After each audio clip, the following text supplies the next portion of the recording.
my infinite amount of smarts, I sent out stream updates without actually having everything sudo los smarts.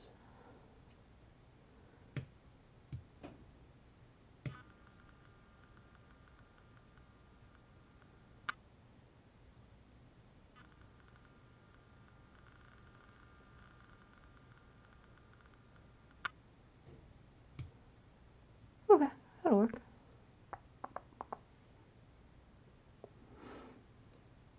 Tonight is L, and we're gonna do a Luna Moth. And I've got some glow-in-the-dark paint I'm kind of excited to use.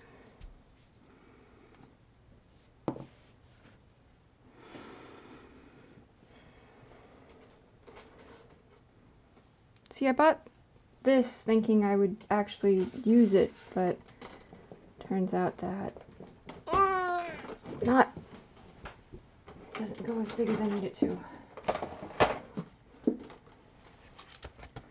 I got these thinking that these would be kind of nice for frames and stuff, but once again, they're not quite as large as I need them to be.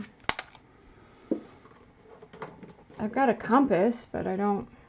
The problem with compasses is they kind of like poke or score into the paper, which is not what I want.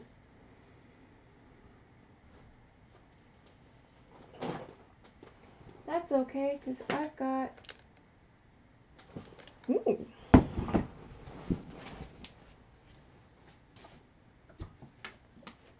I've got this. That's nice and... That's nice and big.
First 4 minutes of the stream, mostly me trying to figure out which direction is up.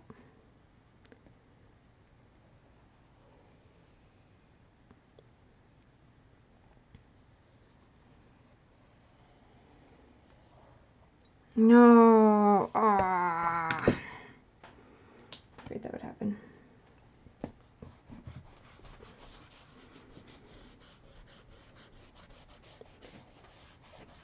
Maybe I should just bite the bullet and use my compass.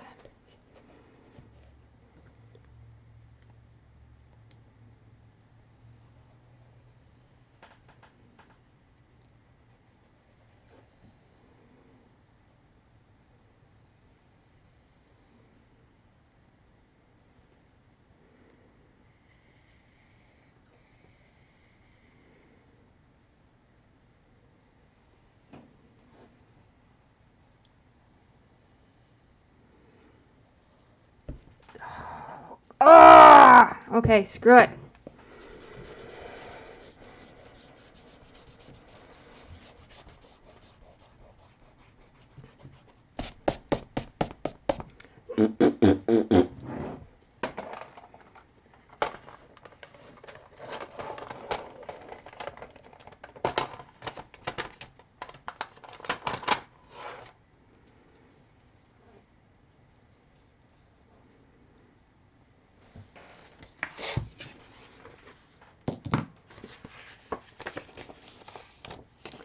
It's always so very useful to have a scrap sheet of paper around.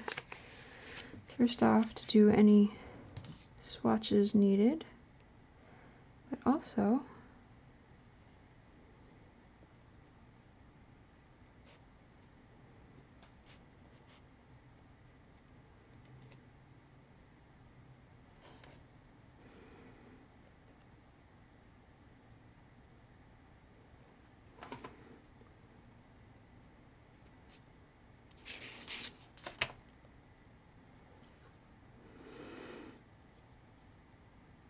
there's probably somebody out there who's like, ah, she doesn't know how to use a compass.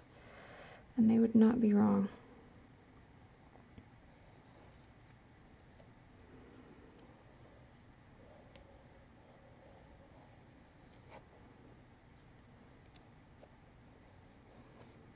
There. Oh, I did it squirt the paper. The teeny tiny dot. Poked right gosh darn through. I hate that.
Actually,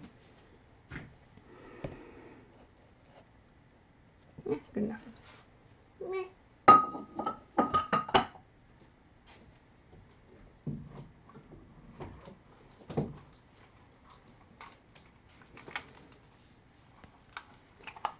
Where did the headphones go?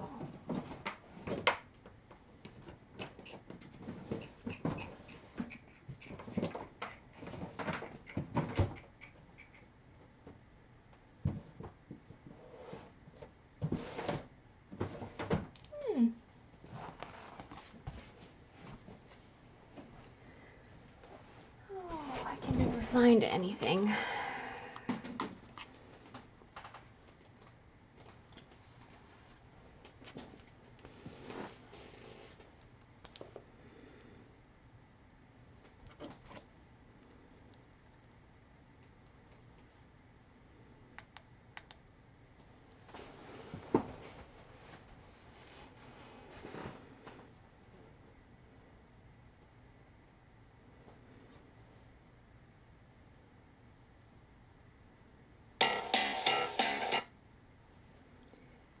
Why?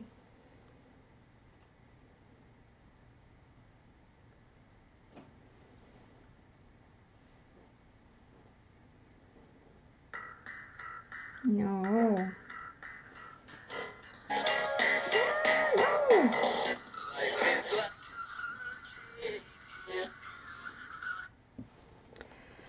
Oh, gee, many Christmas on a holiday cake.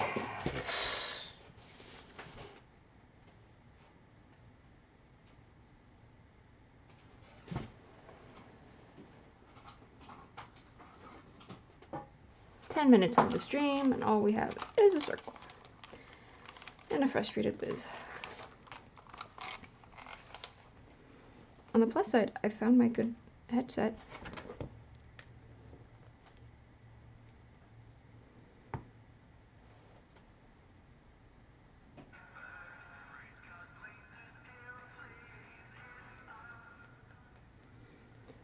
Downside, I just went deaf.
Well, that was annoying.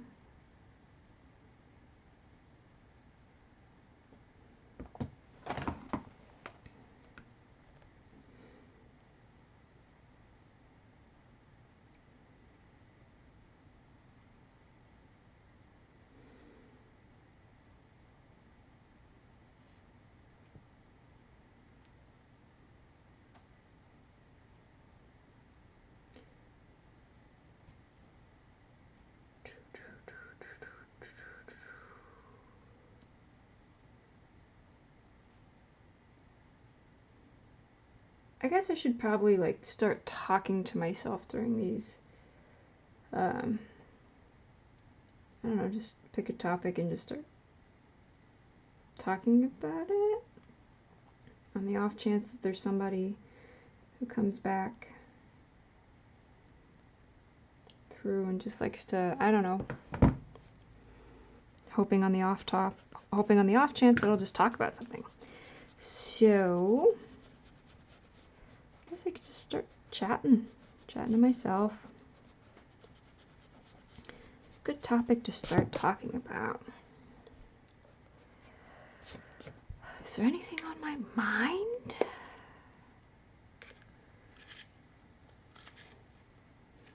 Maybe I could talk about sketchbooks. I was just thinking about sketchbooks today. Just a little bit ago I was thinking about sketchbooks. And what was I thinking about sketchbooks? I was thinking about how distressing it is that some people really just stress out about their sketchbook.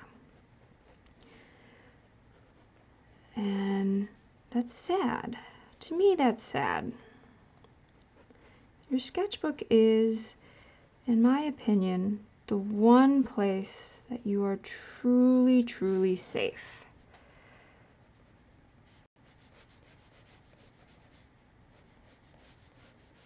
Because it's a place for you to just put crap down. Just put it down.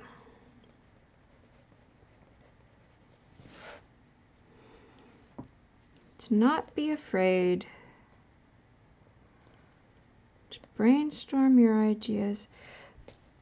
The worst place to measure is from the tip of your pencil, by the way, because you're always changing that.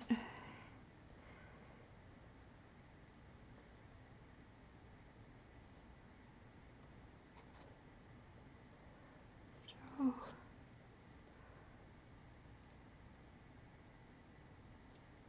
I need to bring it out further.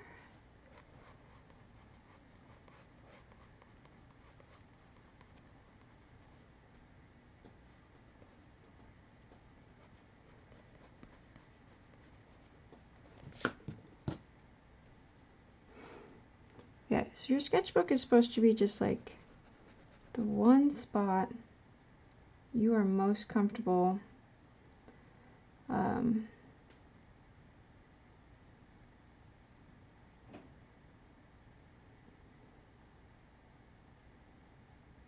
putting stuff down. And I've said putting stuff down like 3 times.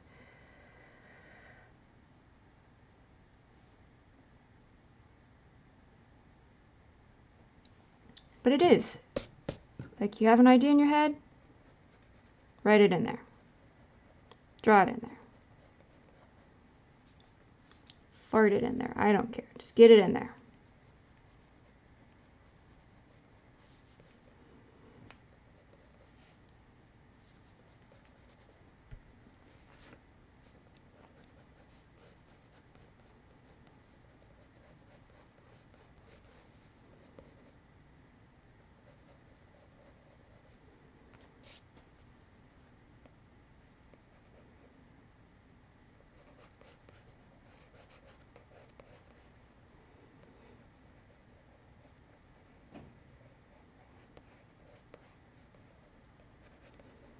And you don't have to show off your sketchbook. You know, don't feel like if you put anything in a sketchbook, it has to be magnificent because you want to wow people and amaze them. It's not your portfolio. Your sketchbook is not your portfolio, first and foremost. Want to know how you can tell that it's not your portfolio? Because it's the word, you call it a sketchbook, you don't call it a portfolio.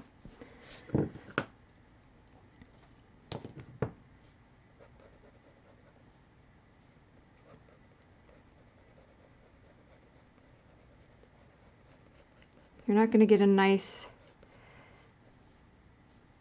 binder for your sketchbook and take it on a job interview with you. It's where you put your rough ideas out. Just kind of poop them there. And then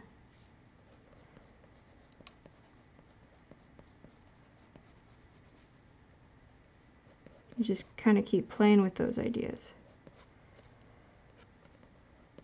until you're happy with them. And then you can do a finished piece off of that. But the fact that people get so stressed out over their sketchbook, don't do it. Don't stress out over your sketchbook.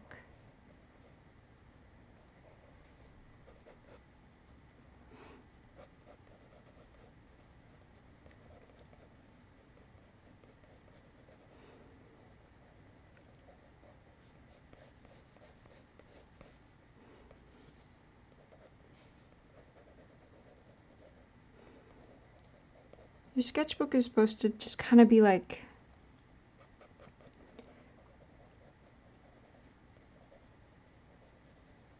a chronicle of where you've been.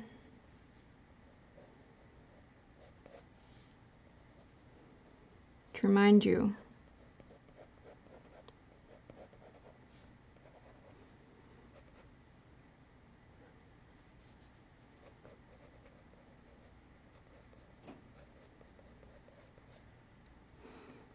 that you've come far in your journey.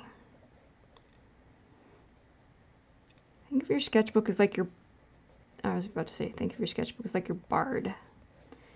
And it sings of all your adventures. And like the best stories, the adventures aren't always like the hero isn't always magnificent, or at least anyway. The hero is not infallible.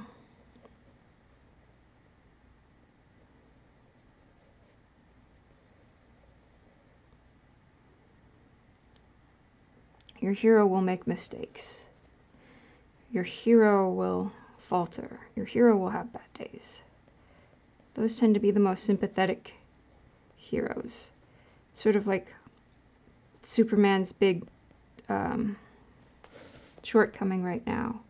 He's not very relatable with people, to most people. That's why people like characters like Deadpool. He's not perfect. He's very, very flawed. Whereas like Superman's sort of selling point is that he is amazing. There's very little he can't do. So think of your sketchbook as just sort of like your bard, telling your origin story. And each page is just like another step in your journey that your bard is singing. Wow, this metaphor is getting dumb. It sounded very deep and philosophical when I started.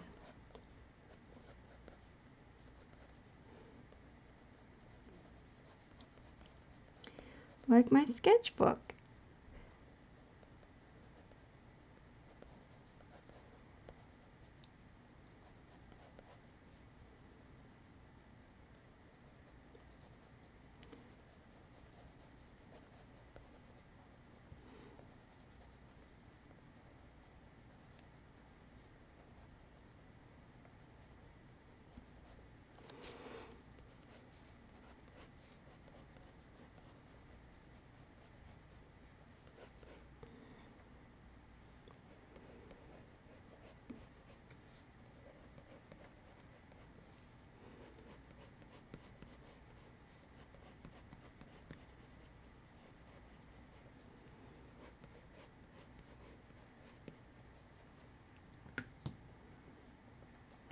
Suri. Hey, Joe. I'm alright. How you doing, Suri? How you doing, Joe? How is your waifu's house? How is your waifu? How are you? How long did you guys hear me just kind of ramble to myself?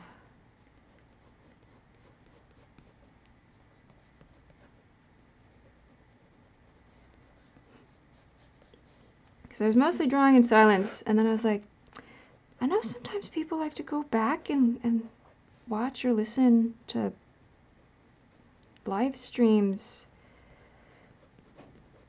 I was like, maybe I should use this time to be deep and philosophical and inspiring. And so then I just kind of started rambling on about how a sketchbook is sort of like your bard, and I was like, this isn't making any sense.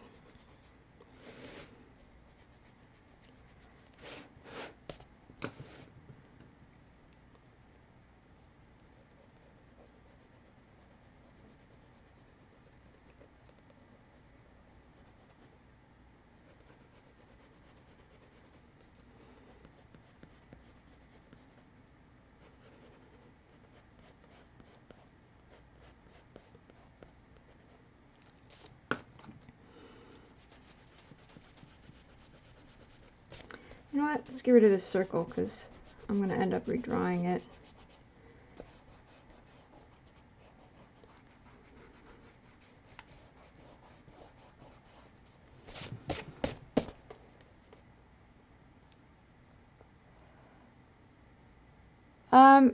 Maybe not, probably not tonight, Joe. I'm thinking more along the lines of like a weekend when I can actually stay up late.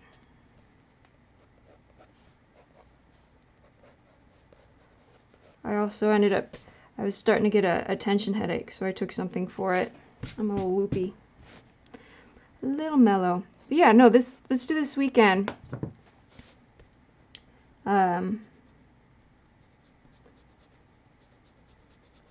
So then that way I can stay up late and get my Inktober done. And then maybe once that's out of the way,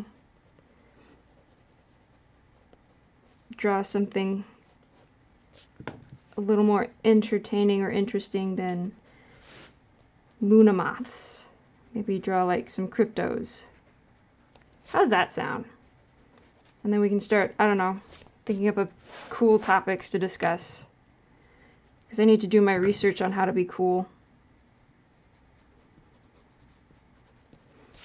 Because as I said like a couple minutes ago, I was rambling to myself about how your sketchbook is your bard on your adventure, on your art journeys, and I was like, that's dumb. Hey May, what you know? Siri's doing some laundry at the moment. Very nice. I have to do all my laundry on Sundays, because usually every other day the laundry machine is being hogged by somebody who doesn't need to hog it.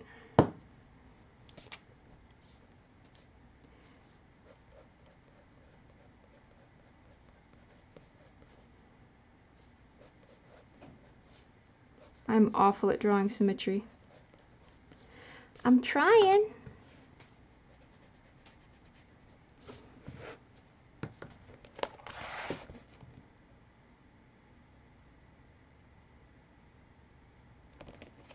I feel like this one is just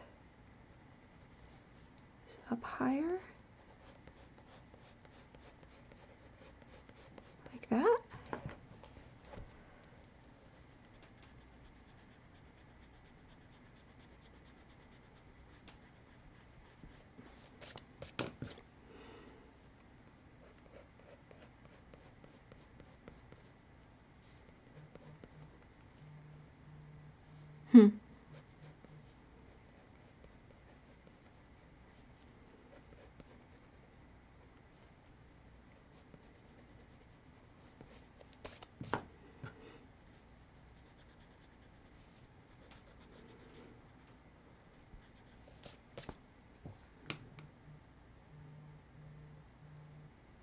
That's what I'm saying. We can do the Spooky Scary podcast one of these weekends.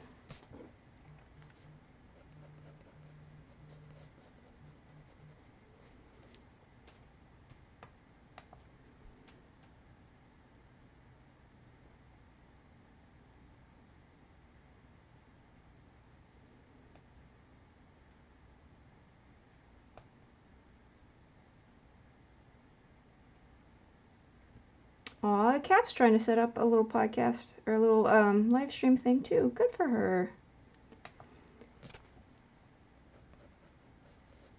You guys can watch her do her cool armor.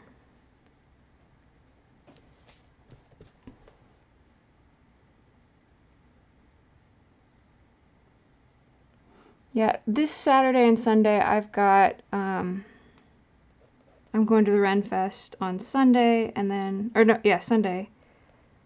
What am I doing Saturday? Am I doing anything Saturday? I don't think I'm doing anything Saturday.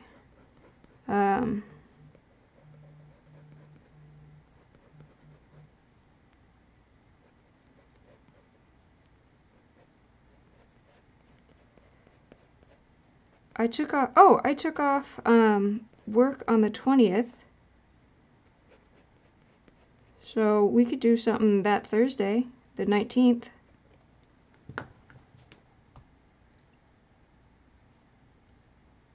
Yeah, because I took off Friday the 20th. Oh, we could do something Friday the 13th if you want.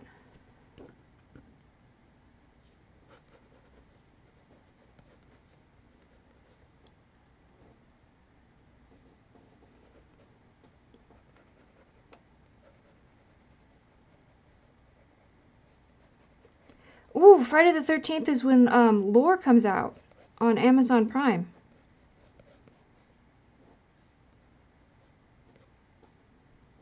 I forgot about that. Hopefully it'll be available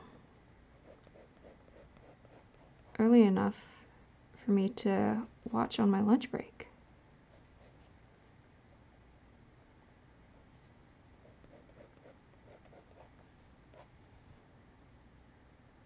You've got classes on Thursday? Okay.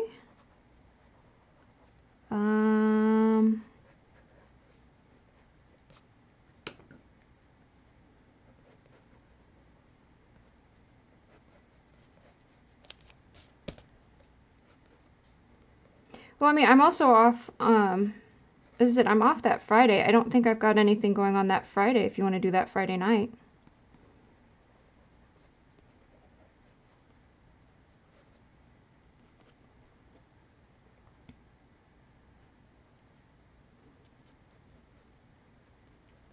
October is the only month where I find myself being busy.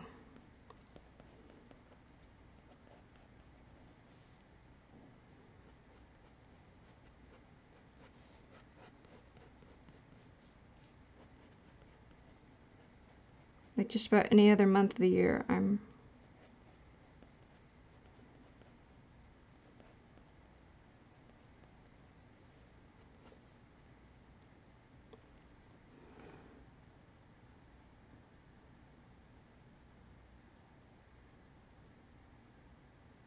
You've got classes on Saturdays and Thursdays?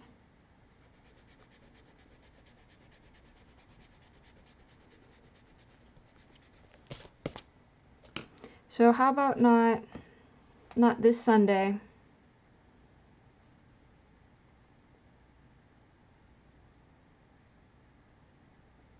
but the 22nd? How's the 22nd sound?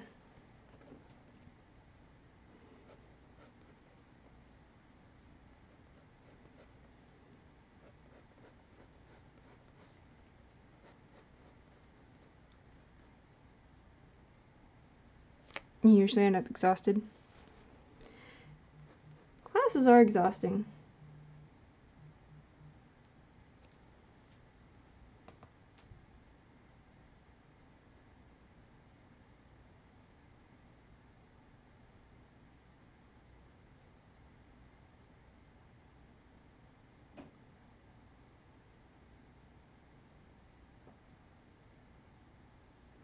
Captain is messaging me. She's... Sorry, that's what I'm...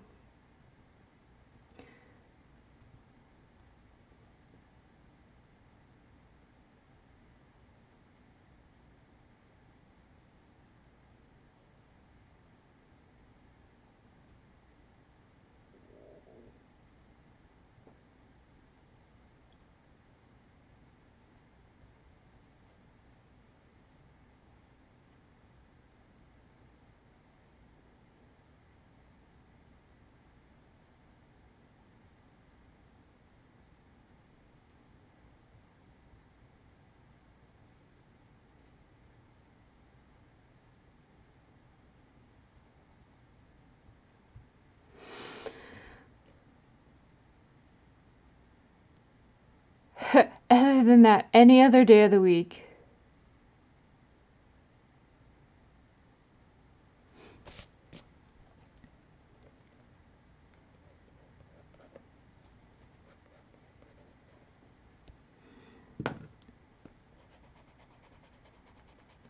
Just about like any other day of the week.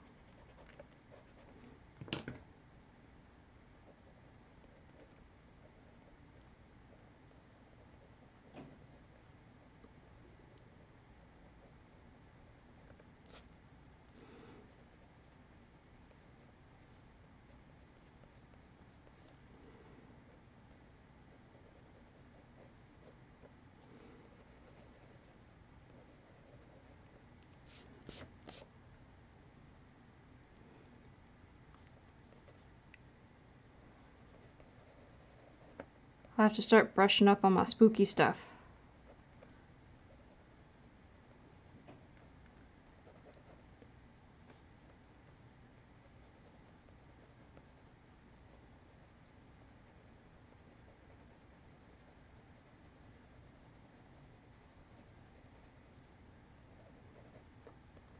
My spooky, scary skeletons. They're skipping down the hall.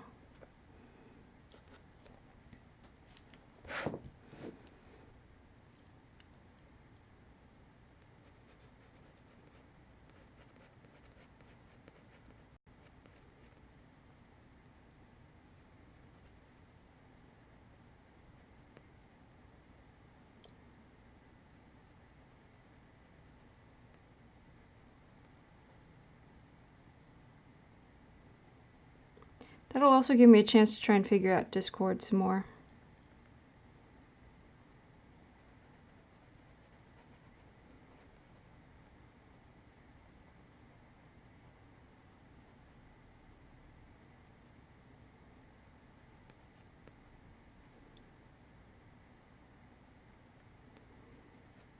Siri, I saw your response with Montressor. I thought Ruby looked fine. Thought it looked pretty good.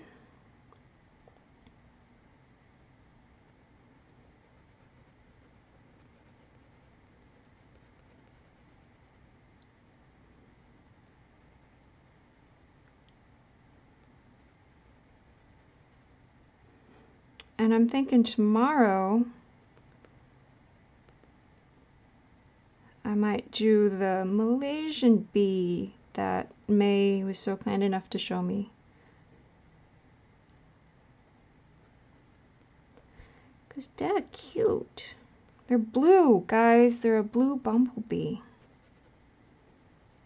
I don't know how I got this far along in life not knowing there is a blue bumblebee.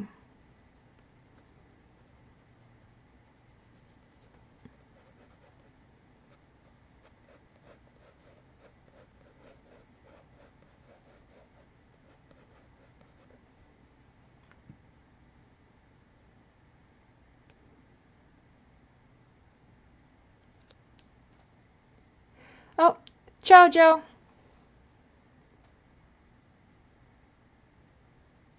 Yeah, I saw you created a stamp. Oh, that's gross. Stamp collection Instagram page. It's exciting.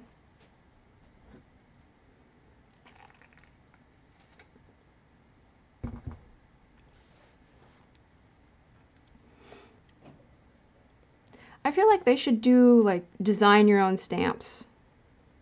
I feel like that should be a thing. So, like, if people wanted to send out customized stamps on their wedding invitations.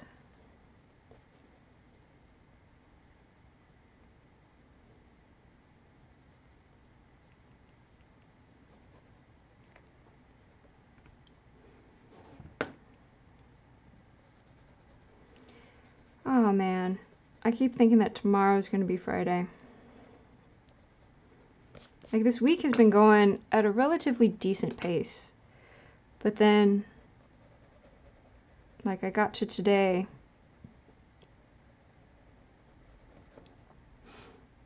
And I was like, yeah, tomorrow's Friday, but it's not.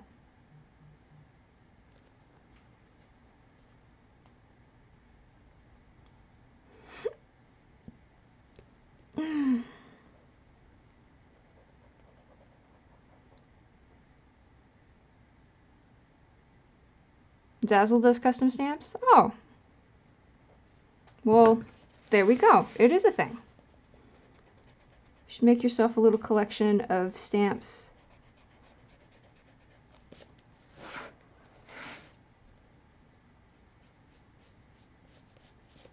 Celebrating your stamp collection. I heard you like stamp collection, so you stamp collected your stamp collection. That was funnier in my head.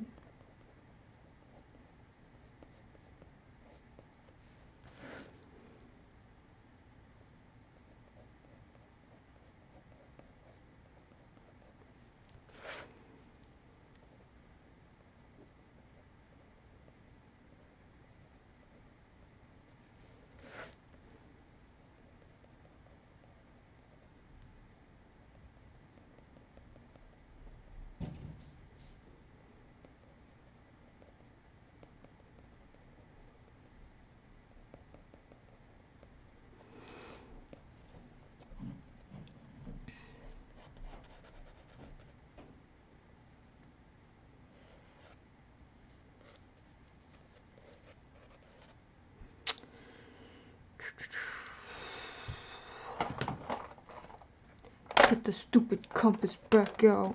I hate using this thing. First off, because I don't know how.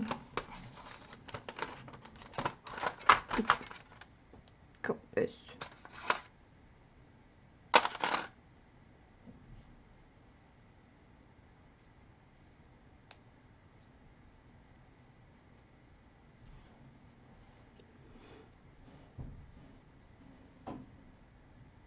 There are stamps that commemorate the hobby. I would feel if there weren't stamps that commemorated the hobby, that would just be like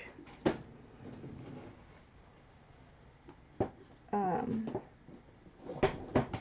don't know, like I feel like if they didn't create stamps that commemorated the hobby, it'd be like, guys, do you not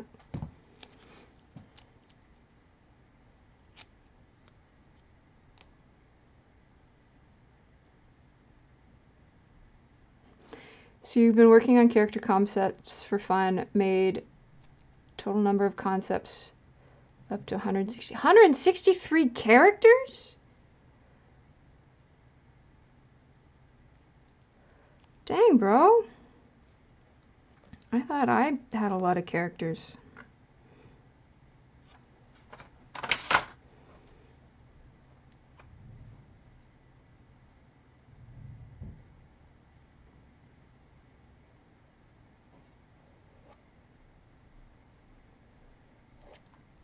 Oh, just barely. Whew. Oh no. Whatever. I don't care. Good enough. I listened to Ray Bradbury's Halloween Tree. I started it yesterday and got it done today. It wasn't very long. His writing is just it's its own thing.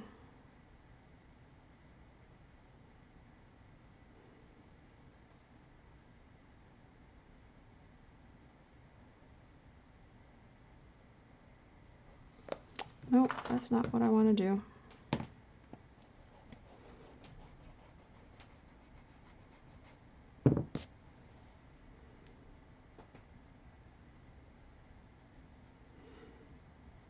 Does anybody else hate using a compass, or is it just me?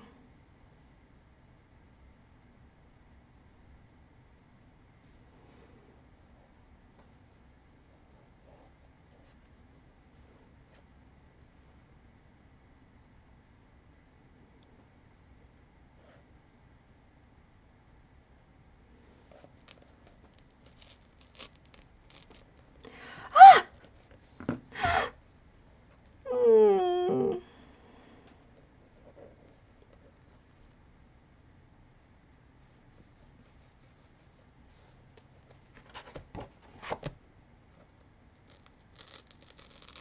And it's just getting worse. Stop it!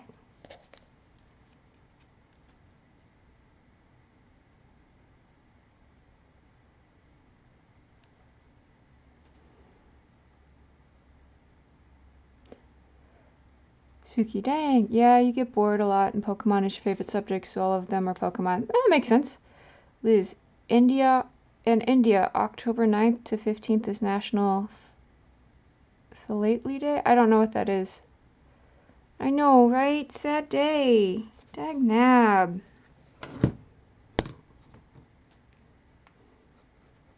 That's the dag nab to dag nab all dag nabs.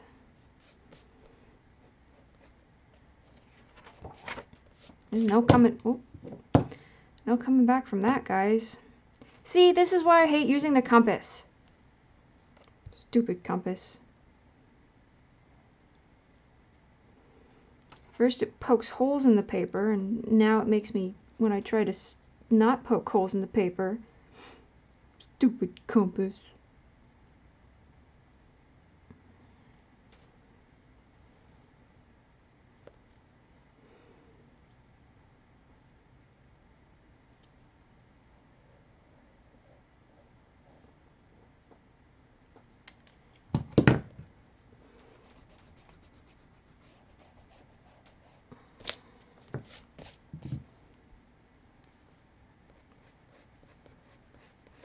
Whatever, we're freehanding it.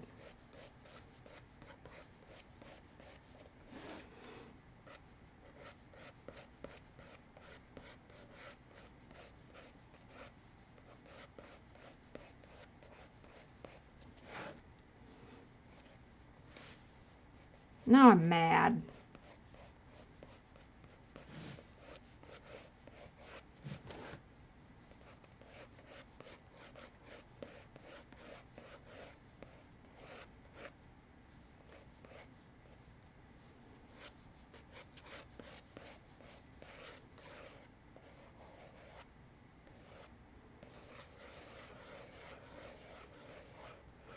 Doesn't help that I don't really know what I want to do. He's gonna pout for a while. I can feel my shoulders getting all tense again. Damn nabbit. Took something to relax them. Now they're getting all tense.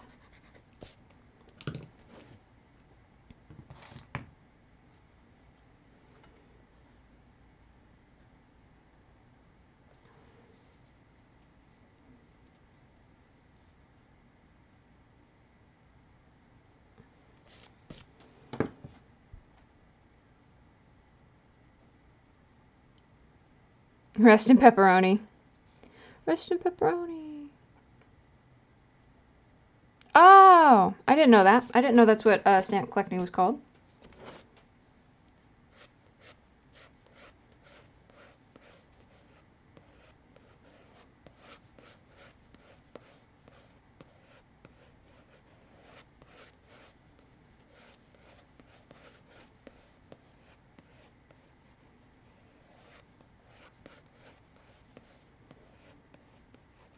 Do they have any like big shows or conventions or gatherings?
Just not happy with any of this.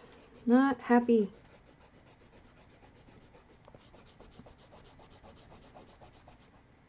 Oh my god, I've been streaming for an hour and it's just figuring out this stupid moth sketch, for crying out loud. Should be this hard.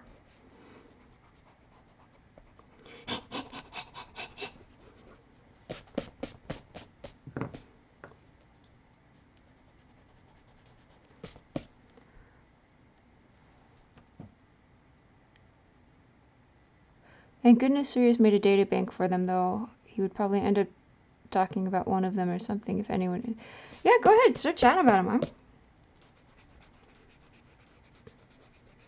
huh?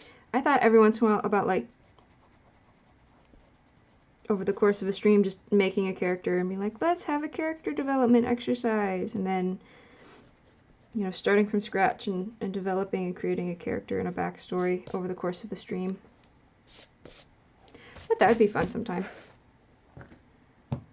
Or just like taking a character that I've already got, and just fleshing them out more on a stream.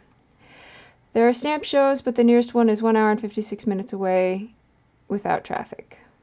I mean, I don't know, hour 56, that's not too bad for like a convention or a show. It makes me feel any better than Luna Moth self. Thank you! Yeah, this sucker, the Luna Moth itself has taken like an hour. Should just draw. It's such a simple bug. I wanted to have like the moon, a full moon, and then like a half moon.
We gotta just keep progressing.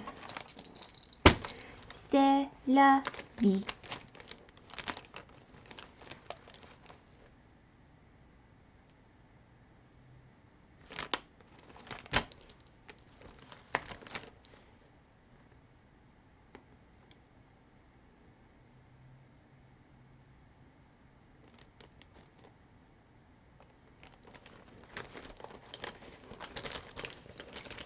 So what does everybody know? What's everyone been up to? Did you all have a good Wednesday?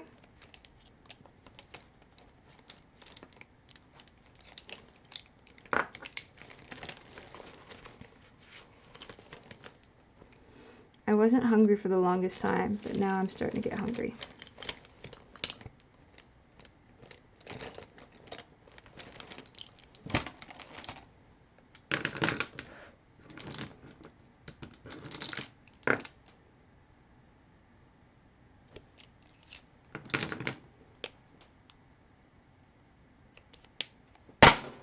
It's not what I want. This is what I want. Suki's good. Suri's been okay. Not much has happened, to be frank. Well, I mean, I can't be Frank. I can be Liz, but...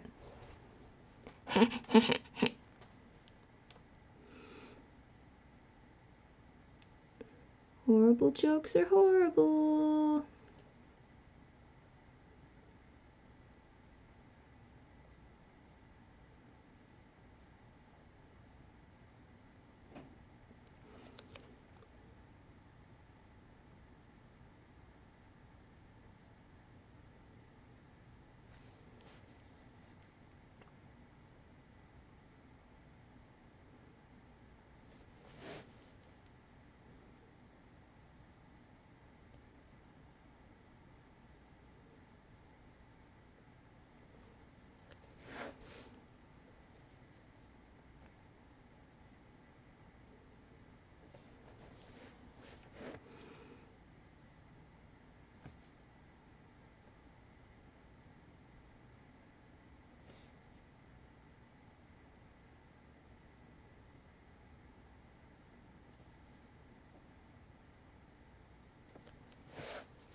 French fry butt.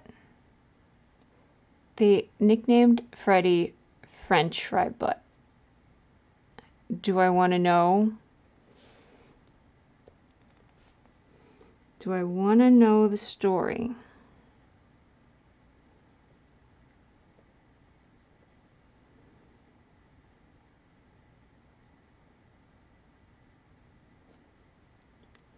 Because I feel like that one's odd enough. It needs a, there's got to be a story behind it.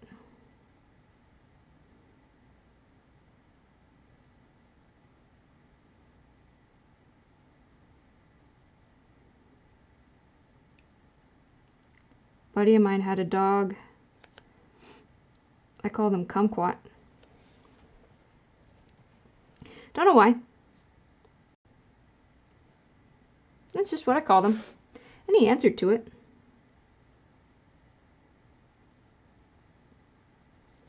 Haven't called any other dog that. I was just like, yeah, he looks like a kumquat. Not like he doesn't literally look like a kumquat. It's a good nickname for him. Yeah, he would answer to it.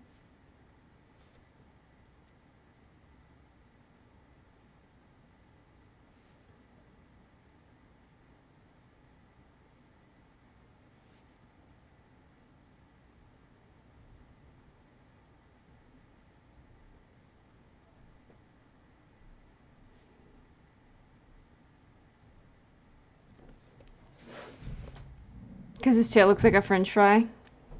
That's cute. I was kind of worried you'd say, like, because he ate some French fries and they came out still looking like French fries. Or that he, maybe he sat on French fries.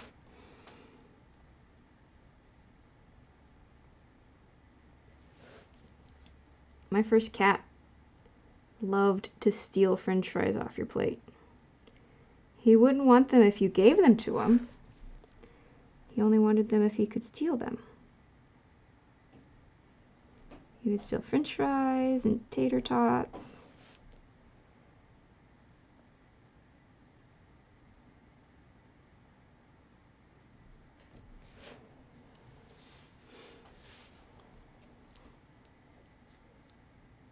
Gave it to him, he's like, nah.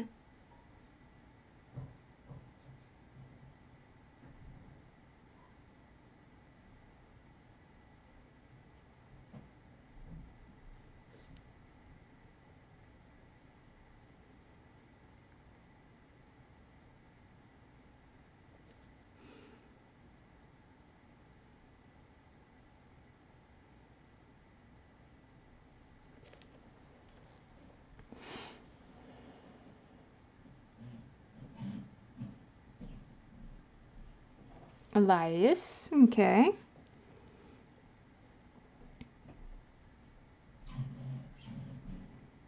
So if anybody else wants to chat about the characters, go ahead.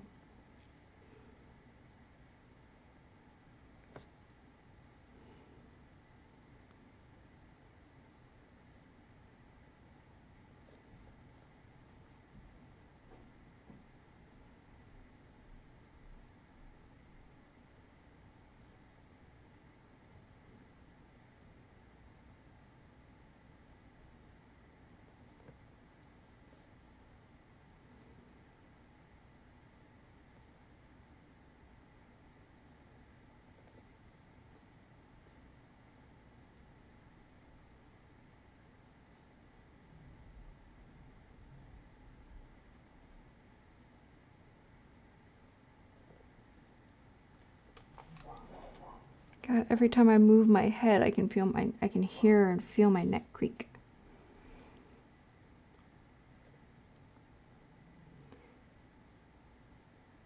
Has anybody else noticed that it seems to be a popular phrase in Stephen King's books? You could hear their neck tendons creaking. He said that a couple times in a couple of his books.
what I used to do with my characters, what I was fond of doing,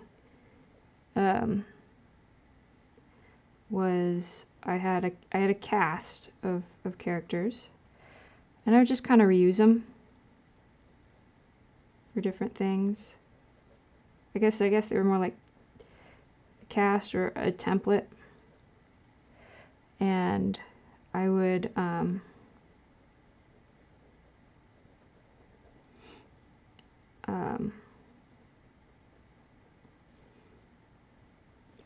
think I might swap out once.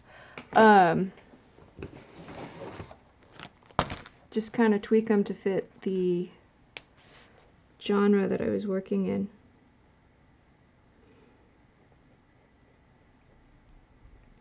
Example, I had one character. She wasn't chaotic good. She was neutral good, I guess. I guess she'd be like a neutral good character.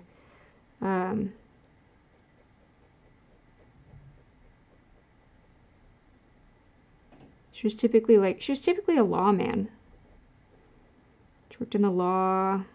She was a guard or soldier. And she was usually pretty somber, very serious.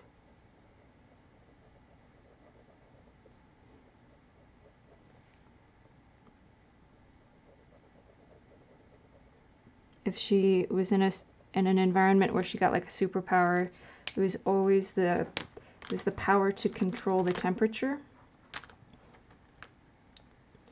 She couldn't put things on fire, and she couldn't like freeze things, but she could control the temperature enough that things might, freeze.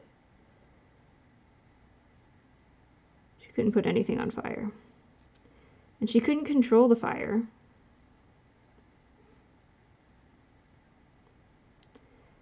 And usually it was like the more skin she had exposed, the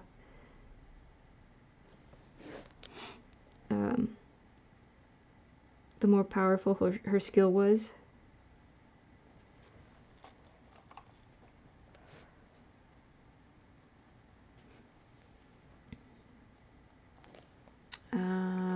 Then I had a doctor. He was chaotic neutral.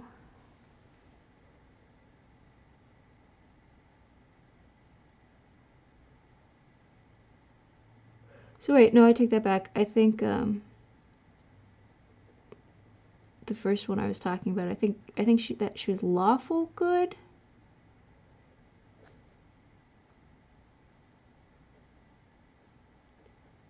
The doctor guy, he's chaotic neutral.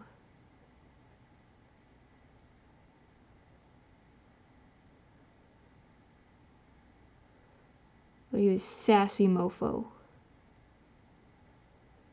Generally kind of hateful. He was typically older than just about most of the characters around him. Sometimes not by a lot, depended on,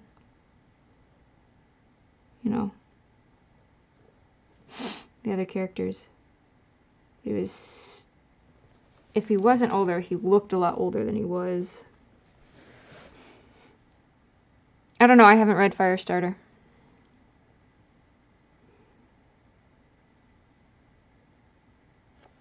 She couldn't, and as I said, she couldn't start fires.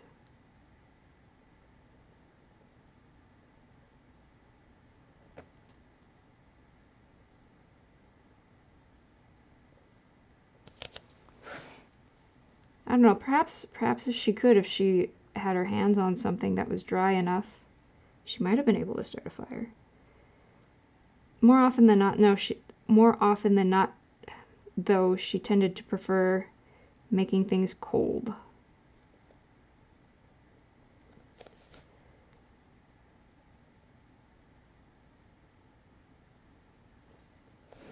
Her favorite party trick was people would hand her a beer and she'd freeze it in seconds. Oh, I haven't seen the movie either. Most of the time, Stephen King books, when they go onto film, they're not quite that true to source material. Someone was pointing out that it seems like most of Stephen King's books, or written works that get turned into film, people generally tend to go for his short stories or his novellas.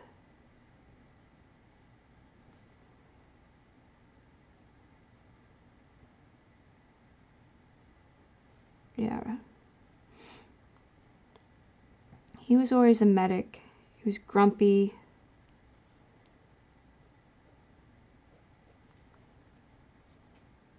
Didn't get along very well with others. He was heavily, oh yeah, and he had a limp. So in other words, he was basically heavily inspired by House.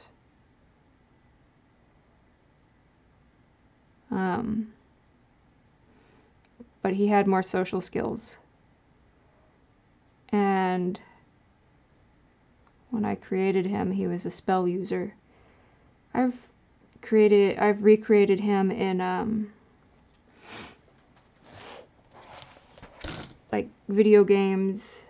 He was my Inquisitor when I played Dragon Age Inquisition. And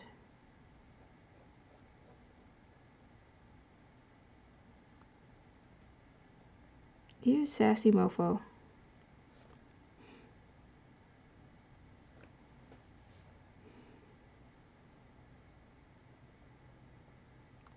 Oftentimes he'd run his mouth and he'd get in trouble and he'd get the crap beaten up. He'd get his butt kicked. Because he's a medic. He's not a fighter. You know, as I say, he was a medic, or he was just a healer. He was never a fighter.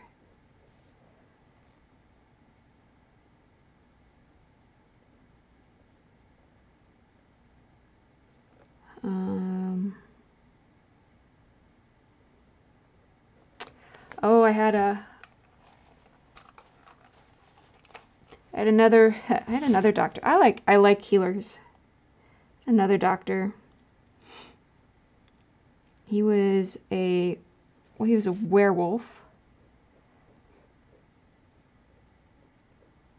And he was a veterinarian.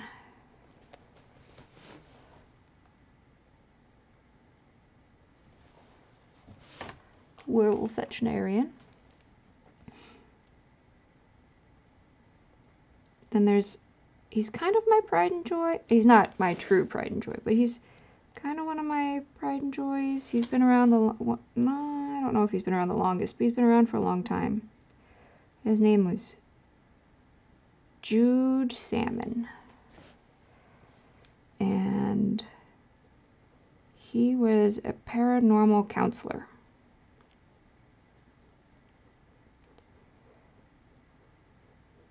And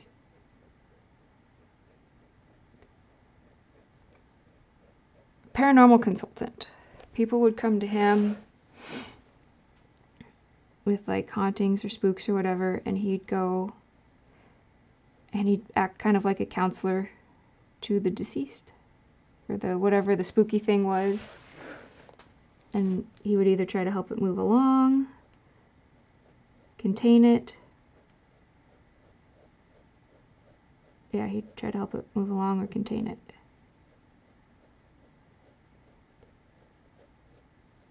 And one of his favorite parlor tricks was, because he's not a psychic,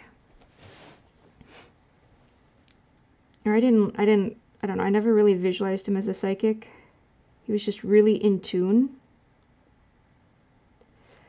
And so like one of my favorite parlor tricks for him was he would open up a book and just start like circling letters, and all of the letters that he circled out would spell out the responses that whatever paranormal thingy he was consulting was trying to get back to him. I thought that was clever. I like to think I was clever.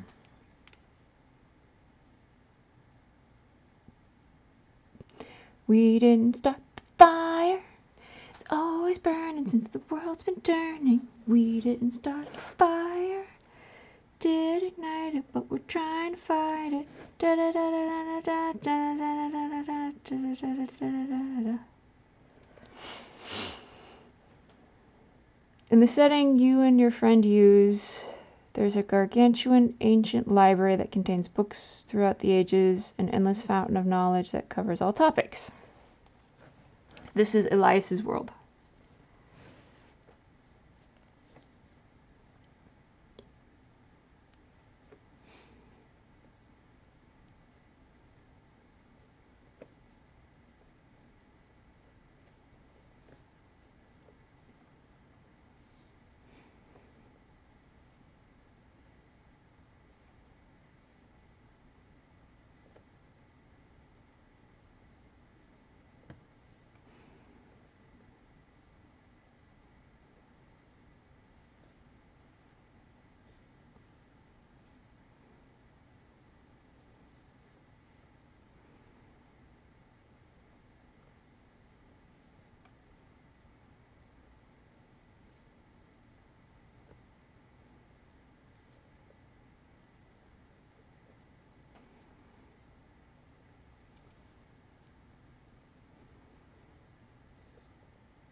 My most recent character is Rick Evander. He is a raccoon mage.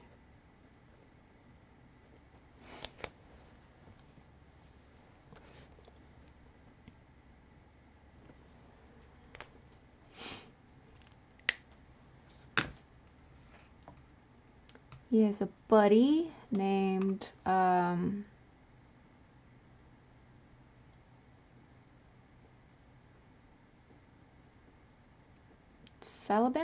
Salabin, I think, who is a one-eyed mercenary,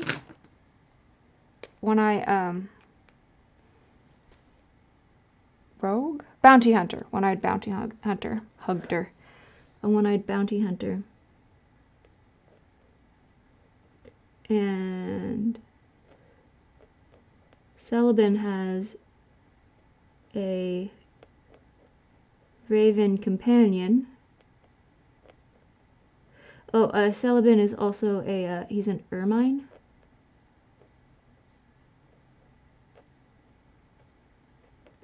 He has a raven companion.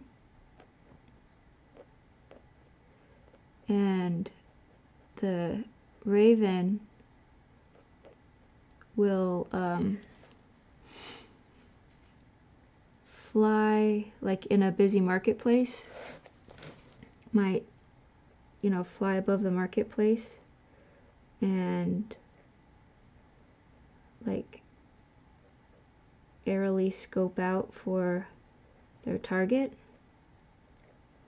And if he finds the target, he'll caw, and Salabin will follow the sound of the cawing.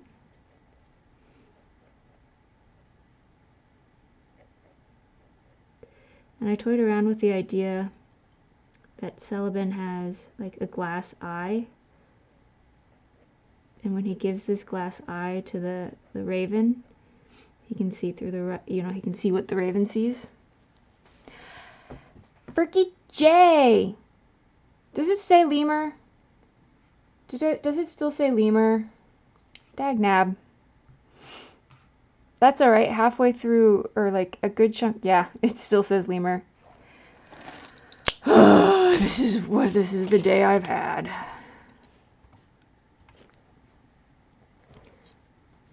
Luna Moth. Myth off. There we go. Berkey J. Guys, this is the original hipster. But what you know, dude?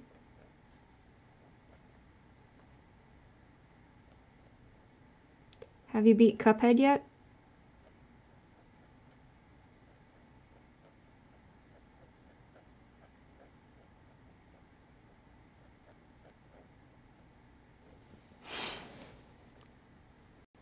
Yeah, it just changed. I just changed it.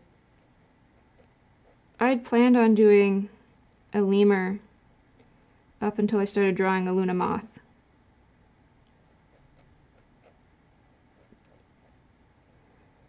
Because I've drawn quite a few mammals, but I haven't drawn quite as many insects. I also debated doing a lionfish.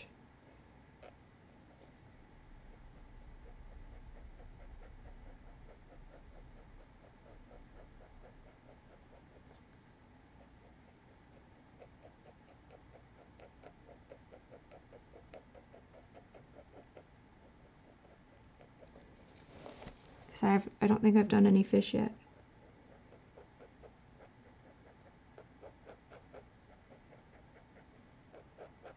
Jace, have you ever read Ready Player One? Still have 3 stages on the second world you still have to do.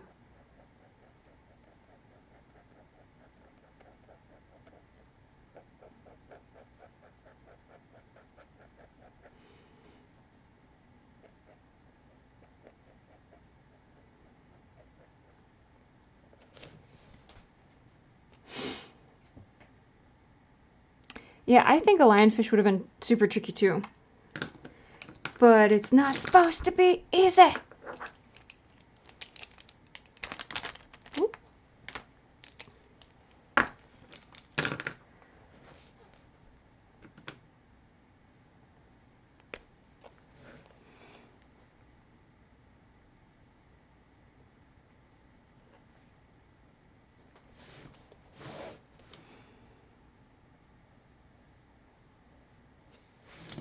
Not a challenge if it's easy.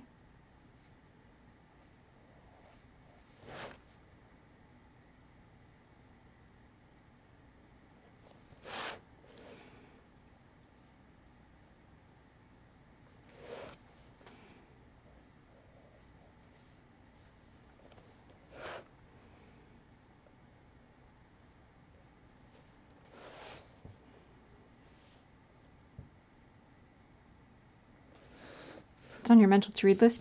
It is just basically like 80s references. The first half of the book was just nothing but him dropping like 80s references. And he was explaining, it was mostly just kind of world building, since everyone in this world is kind of obsessed with the 80s and the 90s.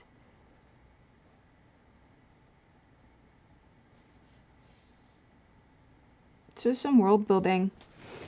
But he would like explain certain things, and I was like, chick please. Bish please. I was there.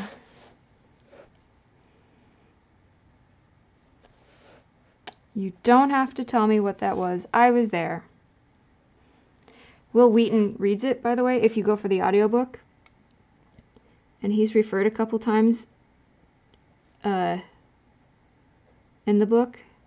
And I swear you can hear him get smug when he talks about himself.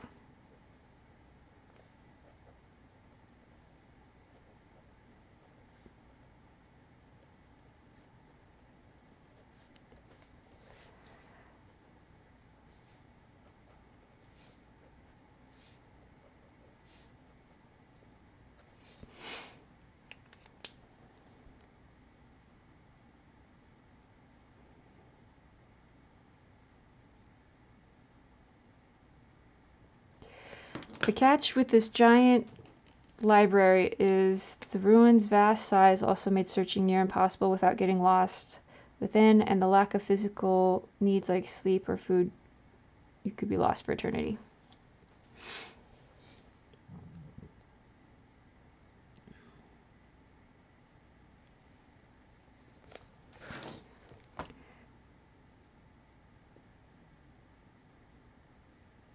We're just making this one up as we go along. Because as I've taken to saying, there are no accidents, there are only dagnabbits.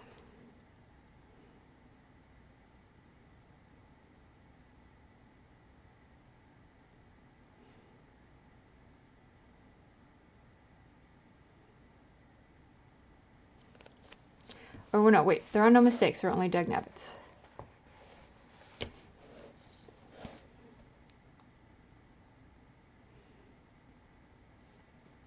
know, he'd get to those parts and I'd be like, Will Wheaton, did you know? Is that why you're reading this?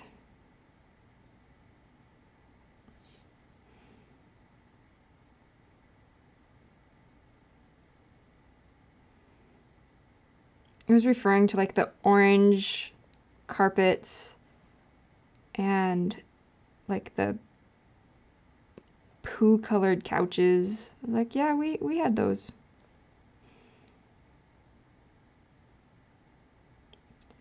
And the TVs that came in a big wooden box.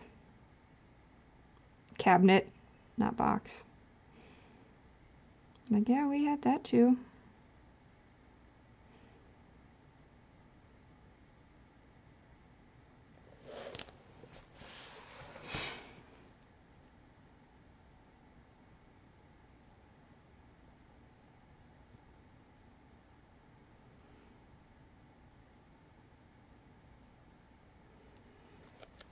But now I'm listening to Murder on the Orient Express, and I'm really enjoying it. Poirot, Poirot, Poirot. Hercule is very sassy. He's very funny. Hercule Poirot. Wow, wow. Sounds like a fart in a bathtub. Poirot.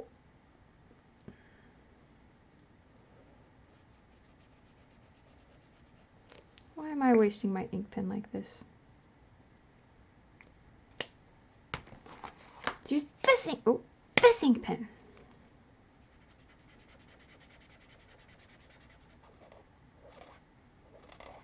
Oh, wait. Okay.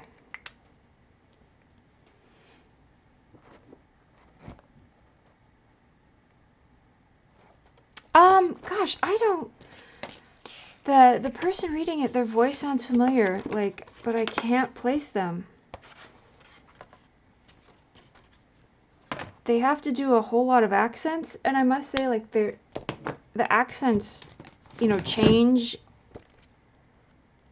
at the drop of a hat, and they're doing a very good job of staying on top of them. Who is reading this?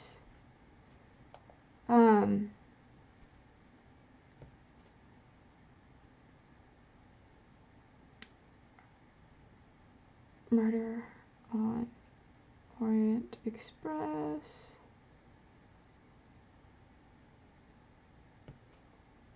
Audio book.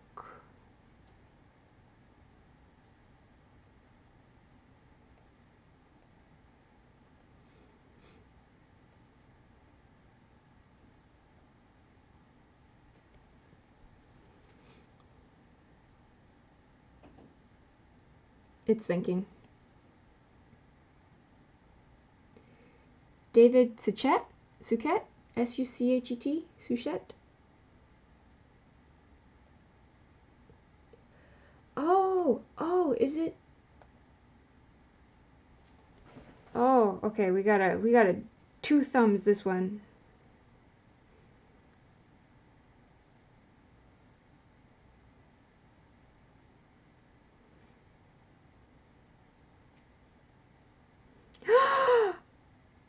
Oh my goodness! Guys! Of course it is. If it's David Suchet, Poirot, he's the guy who originally played, or I don't know if originally, but he's the guy who played Poirot in the TV series. Of course they would have him reading the audiobook.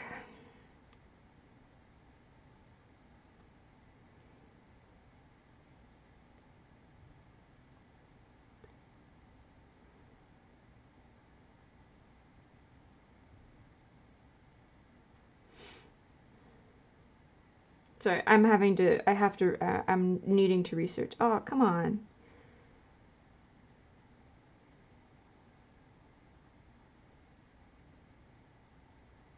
Audiobook. Yeah, that's cool. That's pretty cool. It is. It's Poirot. Poirot. Poirot. Fart in a bathtub. Suki forgot to mention that functions differently once inside these ruins. The lack of light outside, or that torches within you, you could be in the ruins for years, but not age to date. That's actually really cool. I mean,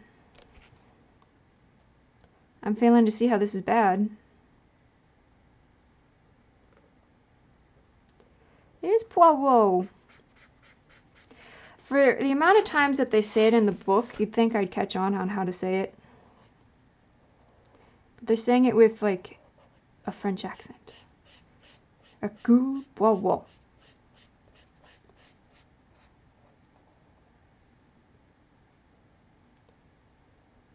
I'm sure Agatha Christie would be very pleased to know that I'm referring to Poirot's name as a fart in a bathtub.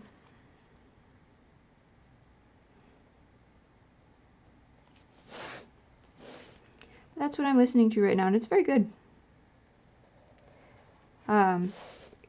Pay attention though if it's an audiobook you are interested in listening to, because there's a lot of no, I take that back. What I ended up downloading was a radio dramatization. I was so confused when I first started listening to it, and it was I think it was a Miss Marple book that I had downloaded for. And I was so confused. I was like, but this is not what I signed up for.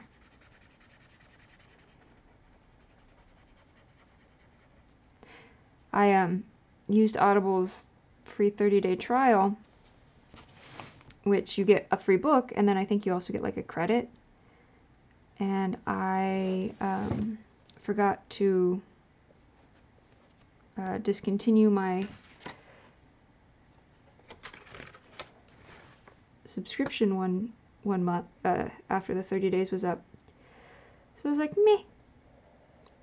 Let's just go ahead and use these credits to get some books on my hold list at the library, the off of Overdrive, and just go ahead and get those books. So I picked Murder on the Orient Express and The Shining, because Murder on the Orient Express, I think I was like number 26 on 2 or 3 copies, and The Shining, I was actually really close to being able to rent it, but I was like number 3 on a copy of 1. Why would a library only have 1 copy of The Shining? I don't get it. But anyway, so I just went ahead and used one of the credits for The Shining.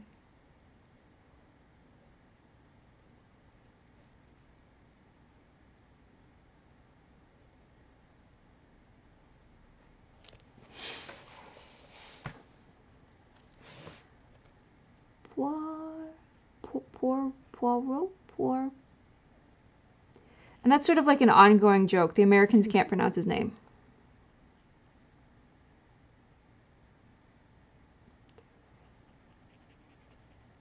I was like, dagnabbit. They know.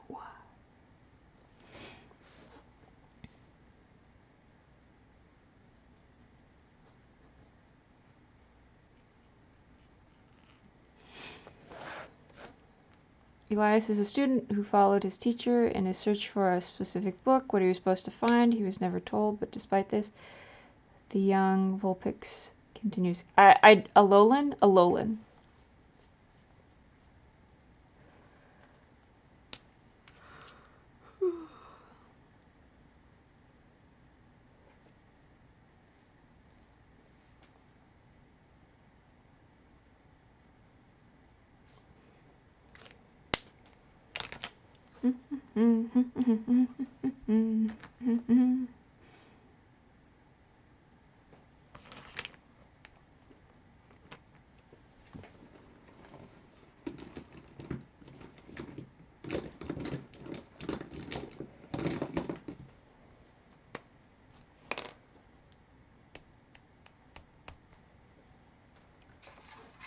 That didn't do what I wanted.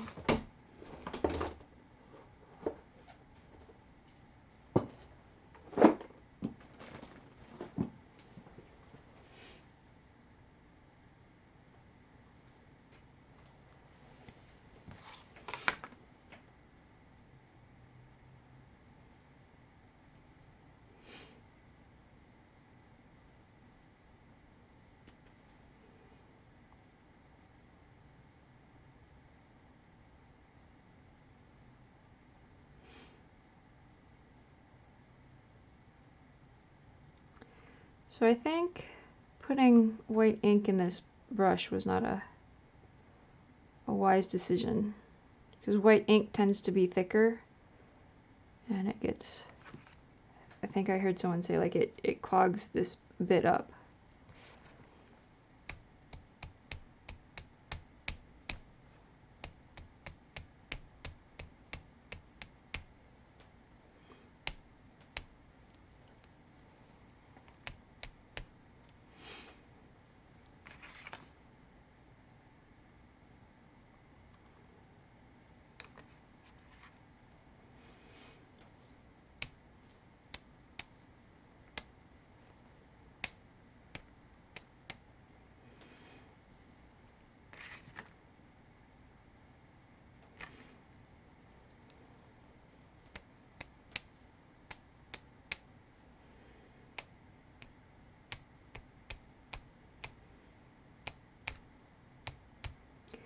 In my humble opinion, the best, ow, dang, that hurt.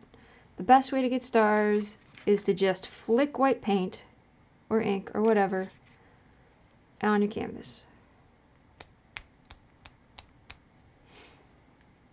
And then, as needed,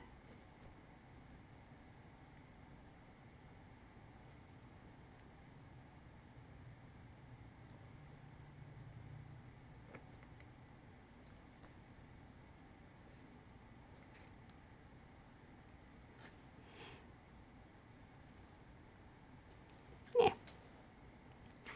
Good enough for government work.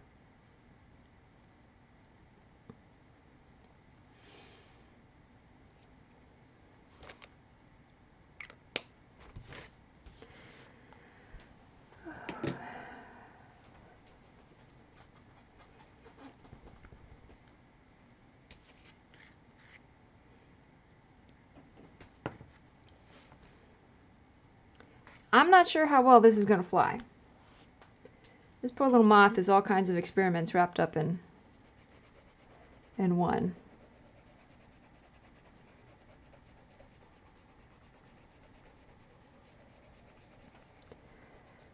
When this moth woke up this morning, it was not expecting to have to go through all of the stuff that it's going to be going through.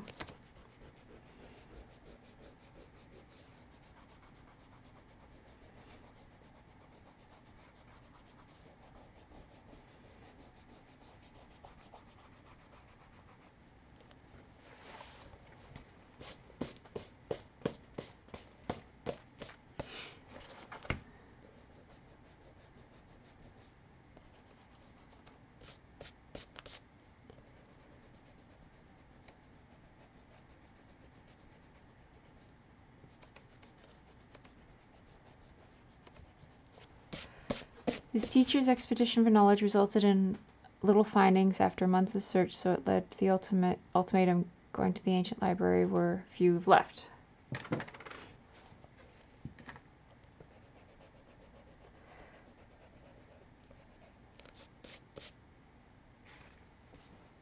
Aw, I had a nice little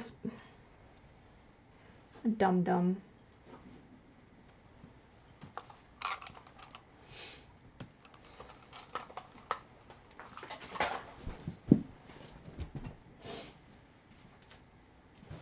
I'm a dum-dum.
So is everybody excited for Friday?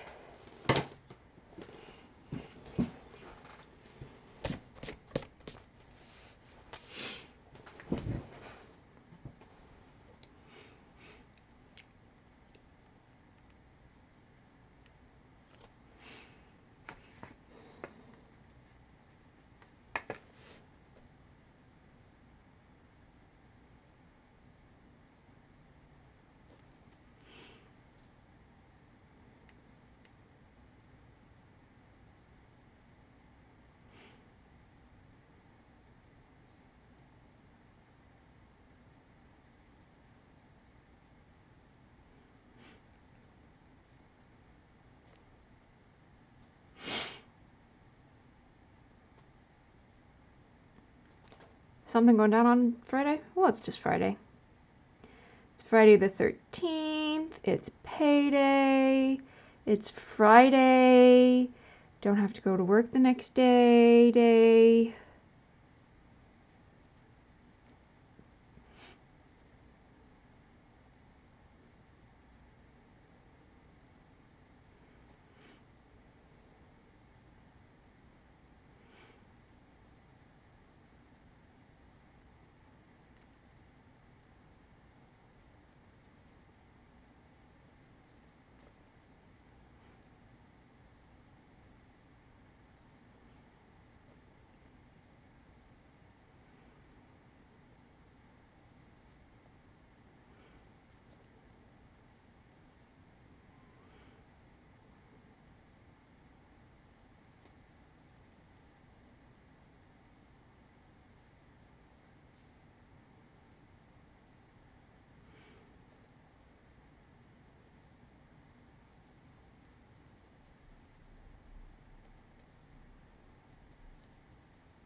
Dinner's here.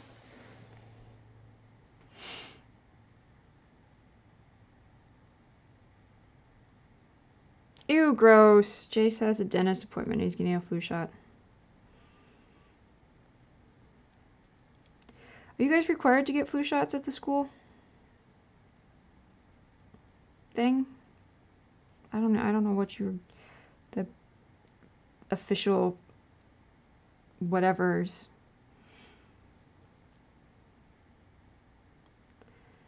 My company was gonna have offer free flu shots at work. I'm like, no, I'm good.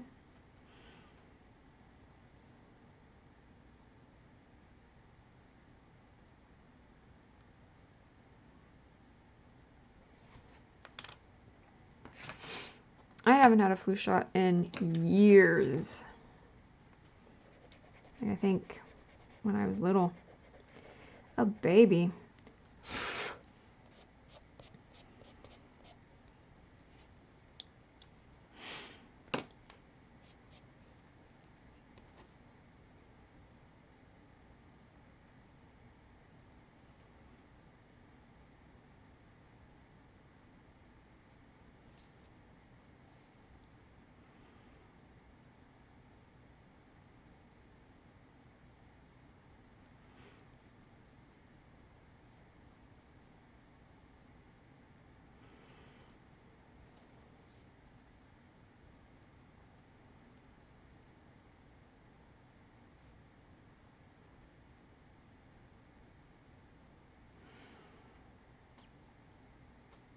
No, but it's free, so why not? Hey, Thomas, what you know? Suri says the air within the ruins is frigid as ice despite the torches. While it suited him fine, it is something the teacher had little preparation for. I would imagine if the teacher's probably older and that kind of temperature is harder on older individuals. And it's free and at work, so why not? Meh.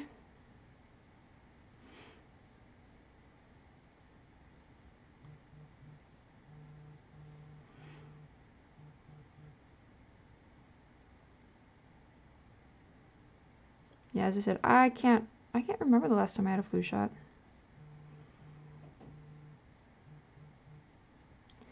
My little immune system's pretty hardy.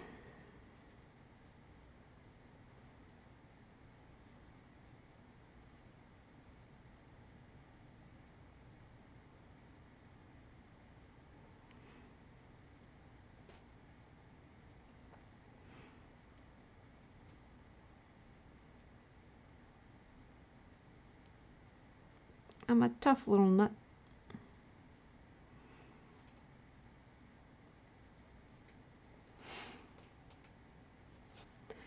What you know, Thomas?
Oh, I didn't see it, no.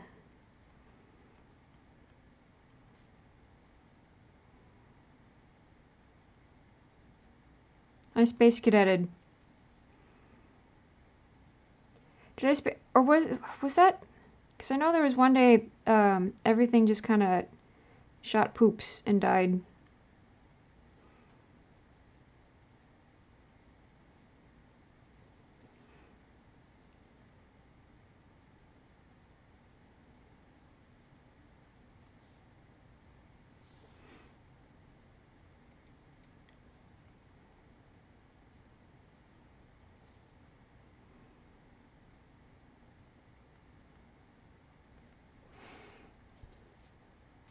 What he did to prepare, though, was a way of preventing getting lost within.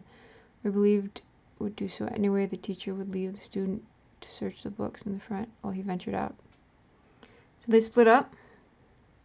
Do they not watch scary movies? That never works out.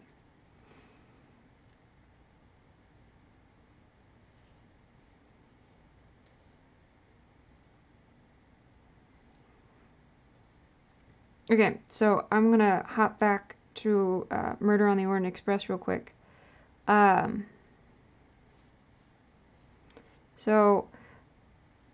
on the new movie poster, the one that's coming out in 2018, I think, they have Johnny Depp kind of like front. You know, he's in front of everyone, including Poirot, fart in a bathtub.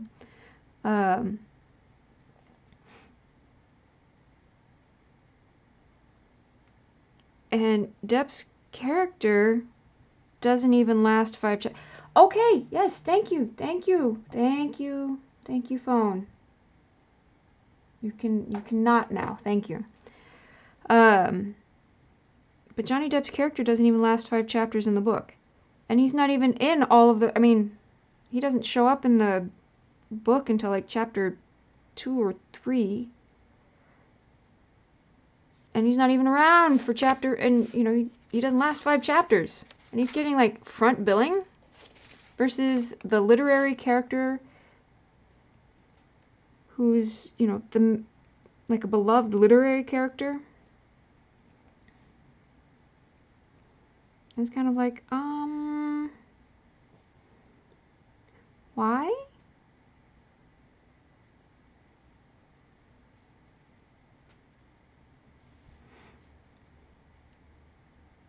And they make it sound like he's in it quite a bit, but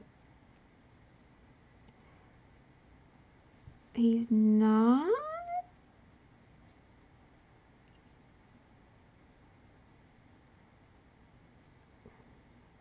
I don't consider that spoilers because, it happens pretty early in the book. I'm told it happens not even 5 minutes in the movie, the original movies. And it's kind of, in the title.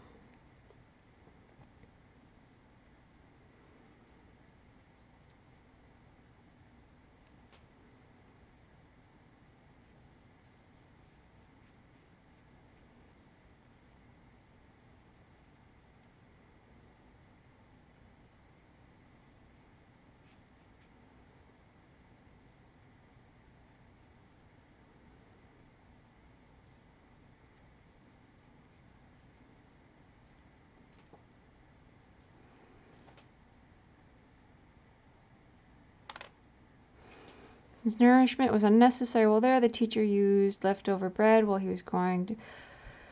Oh, so he's doing like a Hansel and Gretel. Does anyone remember the Raymond Origins Legends? Though I love the art style, the style reminds me of Tim Burton for some reason. I can see it reminding you of Tim Burton, like a very colorful, bright Tim Burton.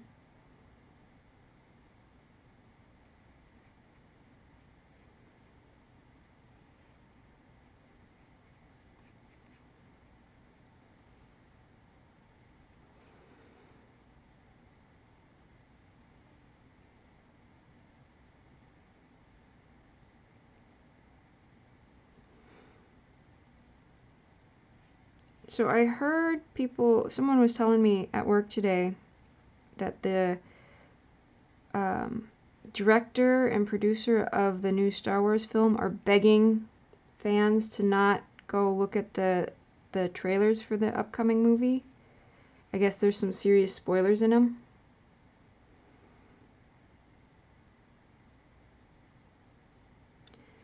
So, you're welcome.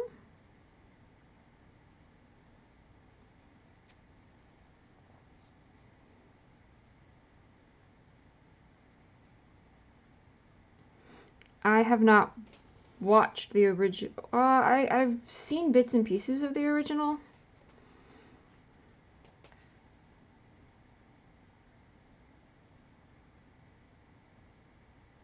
I don't think I've ever sat down and watched them in their entirety.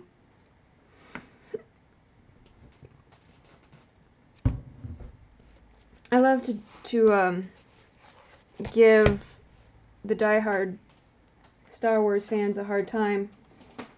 Give them mini cardiacs. When I see the guys in the white outfits, I'm like, oh, he's a Vader, right? That's a Vader? They're the bad guys?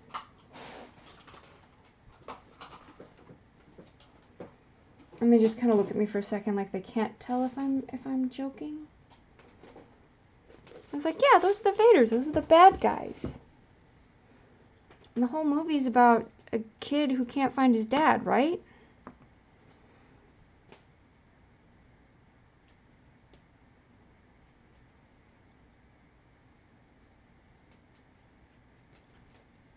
Oh, the faces they make.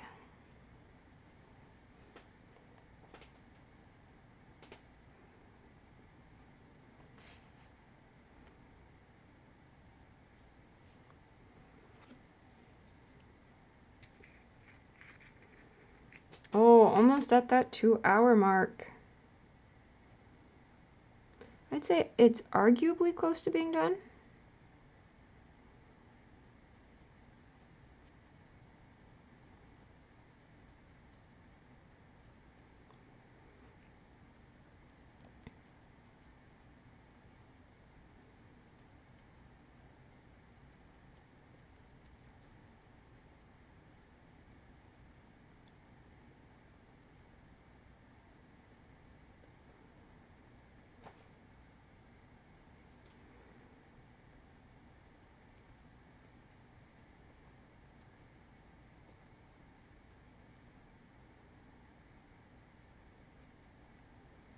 I had glow-in-the-dark powder.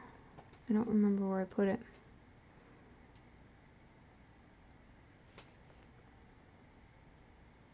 Need to remember to not close my sketchbook tonight.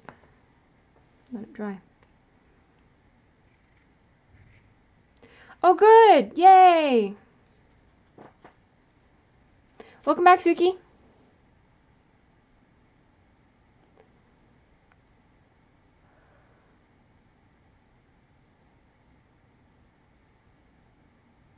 Surprisingly, that trick worked for a while.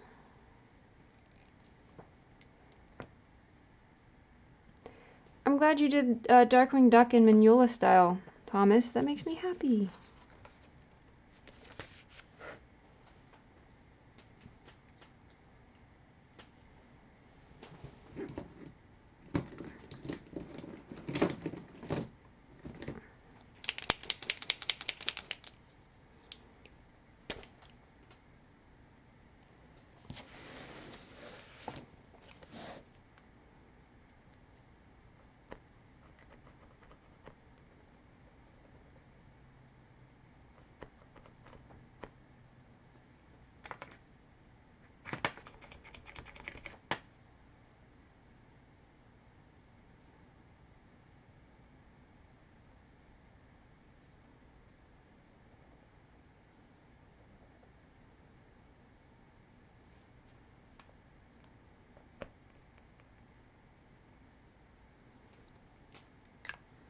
I wonder if it'll glow in the dark now. Oh, is spaghetti? I had spaghetti earlier this week. We also tried a new Alfredo sauce. And this Alfredo sauce was a lot more cream-based than we were anticipating. We just had a no good day. It was more of a night. It was a rough night. Spaghetti!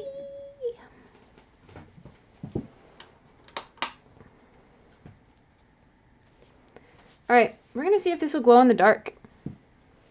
I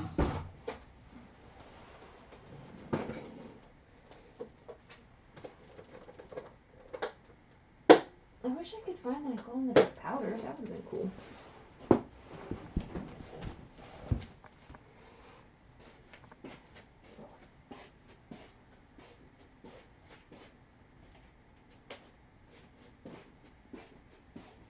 Ah! Foiled! The computer screen is too bright. I don't know why I thought that would work. Alright guys, we're gonna go dark screen for 2 seconds. I'm not leaving you. I'm just putting the computer into...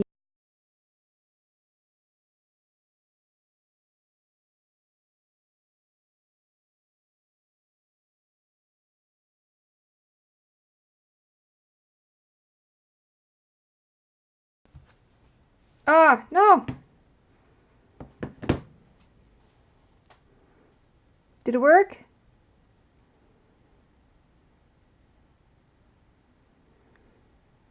It glowed on my side. Did it glow to you guys? Are you still here? Did I lose you? Quick, somebody tell me if it worked. Curse you, 30-second!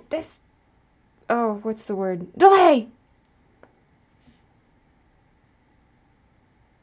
You love pesto, but it's expensive. Pesto is kind of pricey.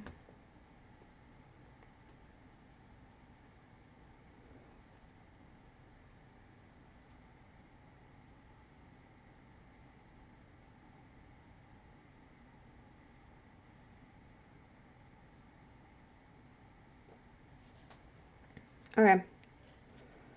Jace, are you still with us?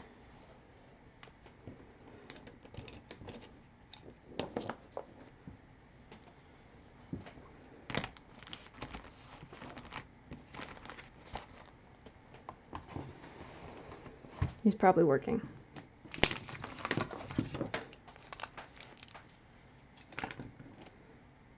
Let's say Message me, let me know if it works.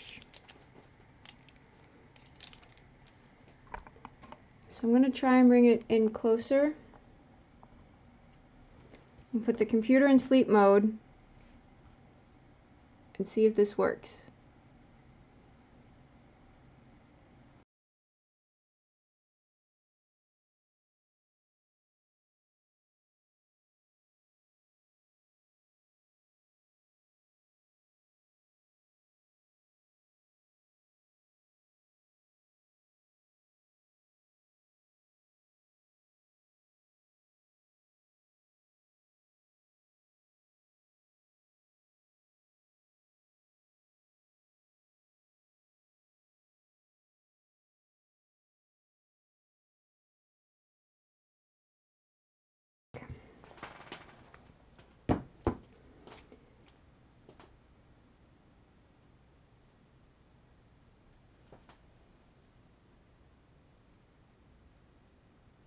Okay. I had wondered, because I was putting the computer in sleep mode, I wondered if it would show. What if I do this?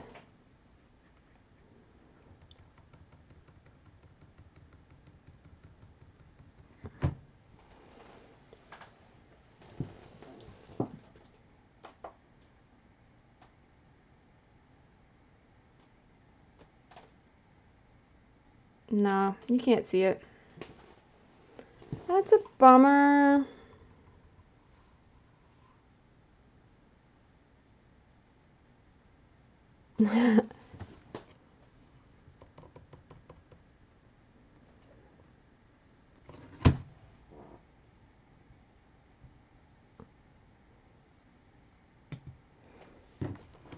That's super disappointing. I was hoping... Oh? That's cool. My screen just doesn't want to brighten. Okay.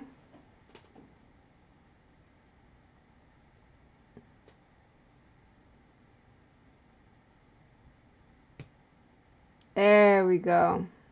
Now I can see what I'm doing. No glow. That's sad.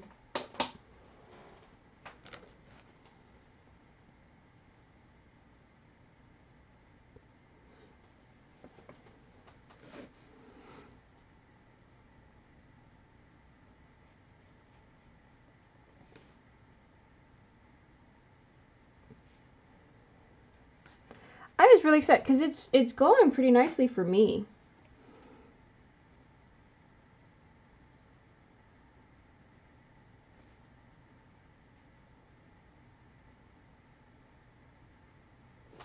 This brush is too fat for what I'm wanting to do.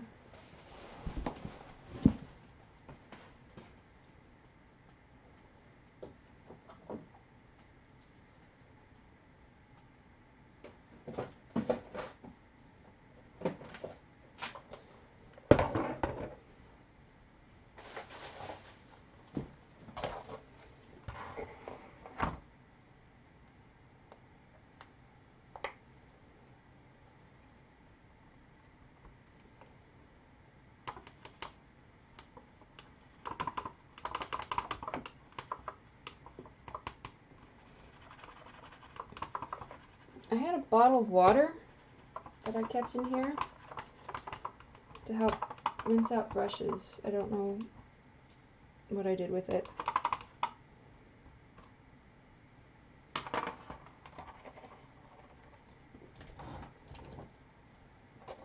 I have all this desk space and I'm still just so cluttered. Oh, wait! Guess I can use my drinking water.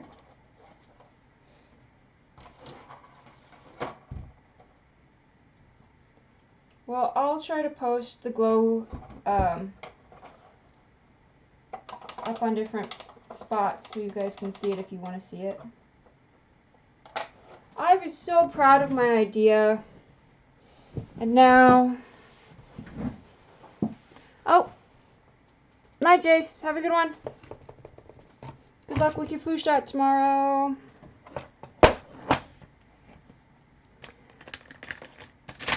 I was so proud of my glowing idea.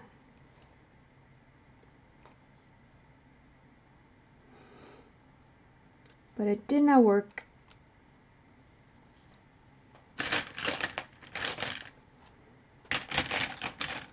You got Darkwing Duck uploaded? I will be sure to check that out before I go to bed.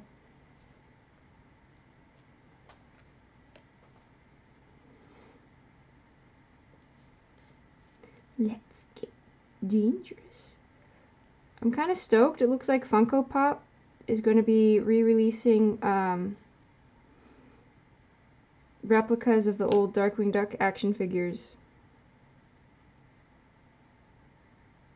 And somehow I managed, I don't know how, I don't understand how, but growing up, I never got the action figure. Like, I was such a Darkwing Duck fan, but I didn't have any of the toys.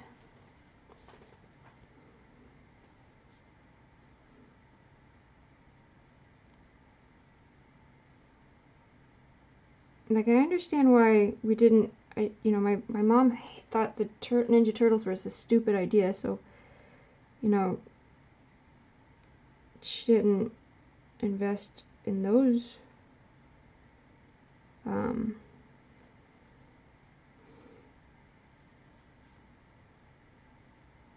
she thought the Ghostbusters toys were too expensive. So I don't know why we didn't do Darkwing Duck.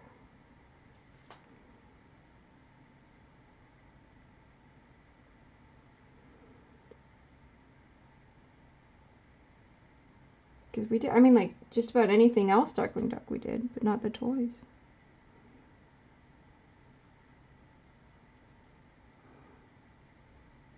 To summarize it quickly, Elias's teachers' methods eventually run out as they run out of bread, and instead of just exiting the ruins and giving up, they decide to venture on his own once more.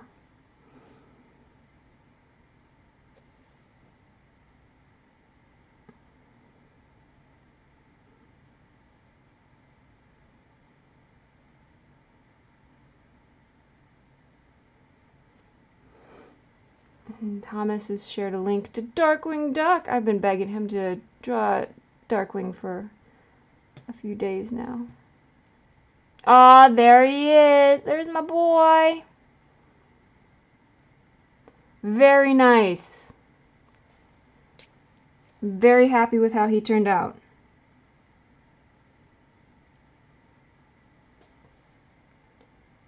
That's super fly, Thomas.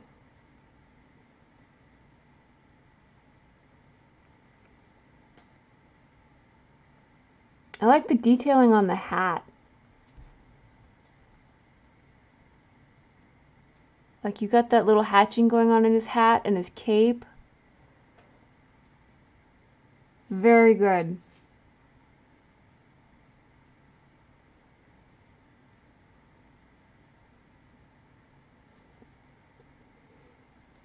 You got his personality, which is kind of Darkwing Duck's kind of silly and over the top. But, Mignola's style is not silly or over the top. So you managed to, like, capture his sort of bravado personality and translate it over into Mignola's style very nicely. That could not, I don't think that was easy. That would have been an easy feat. I don't imagine that would have been an easy feat. I can't words.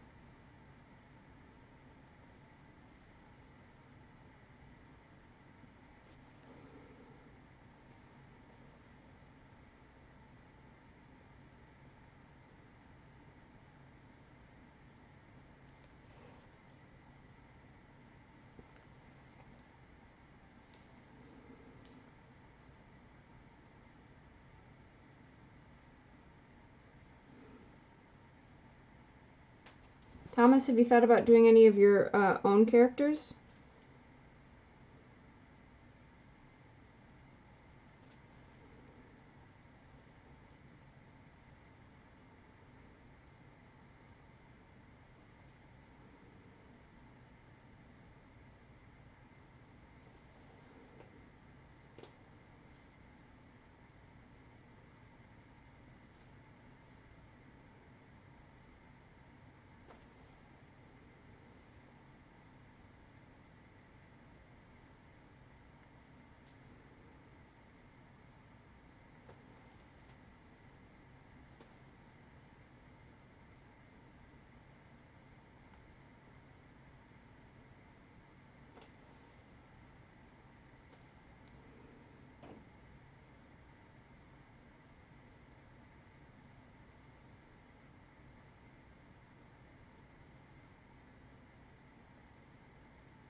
Not gonna lie, with all the time I'm putting into these stupid glow-in-the-dark paint, it's almost a shame that this piece is gonna spend almost the rest of its existence in a sketchbook. It's not gonna glow.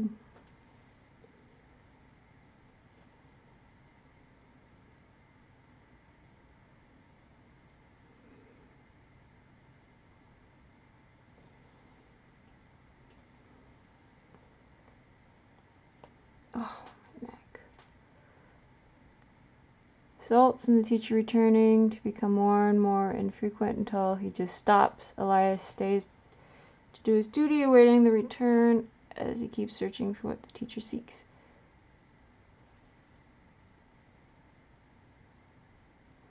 Oh, okay, so Thomas's next idea for your next Inktober is to have characters with short pictures that tell a story. That'll be cool.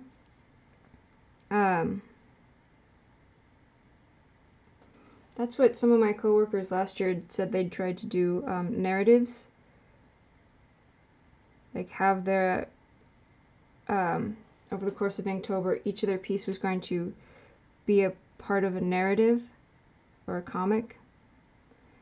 And they said that they got like, I think one got 3 days, another one got 5 days in, and they were like, nope, we're done. I was like, yeah, I thought about doing that one year, and then I was like, I know how I work. And that would just not fly.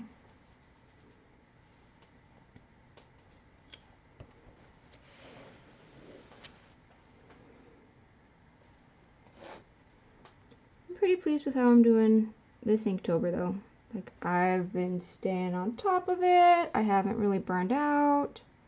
There have been some days where I'm like, I don't feel like doing anything, but I know I can hop on the stream and hang out with you guys, which makes it worth it. So I soldier through.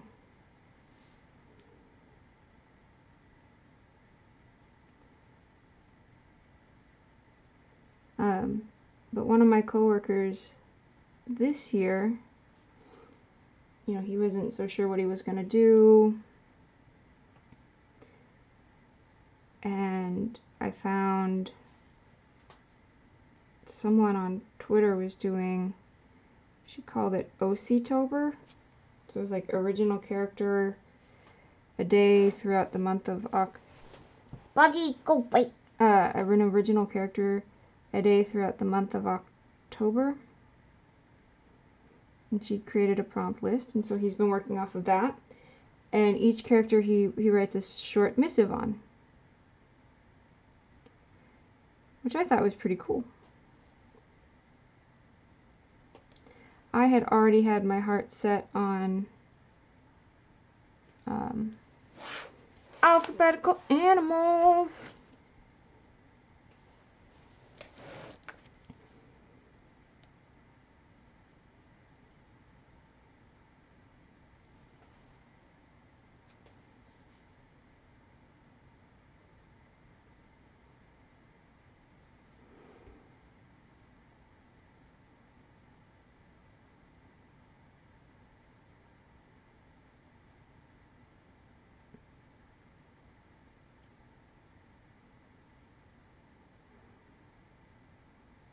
Think of maybe adding some mythological creatures. That works. It'd be I was about to say you could do Medusa.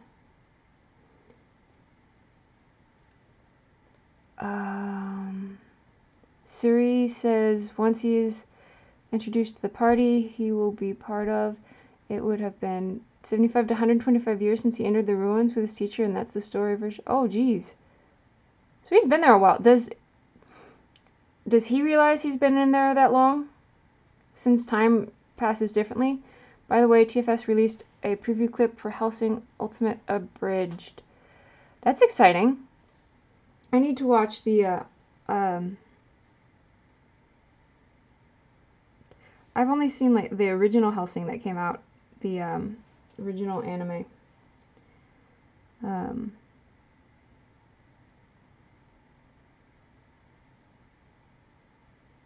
So I haven't seen the one that came after that. I'll have to do some catch up. Thomas asks, what do I think is a good way to tell a start of a story? Start with a prologue, then cut to the main characters sneaking aboard a train, or have the main character wake up in a crash? Well, I can't really, I mean, with the information given, I can't really say.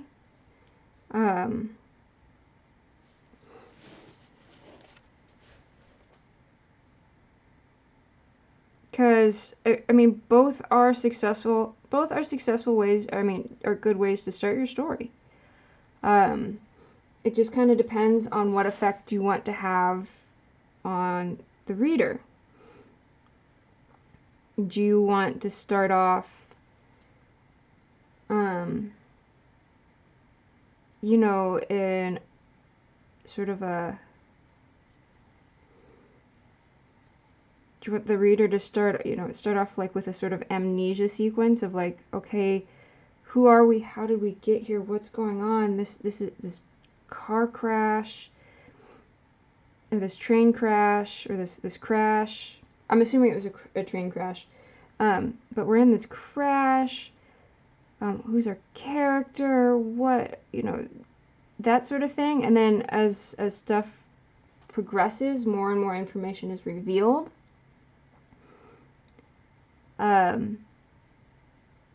Or do you want to start off by showing off your character's skill sets?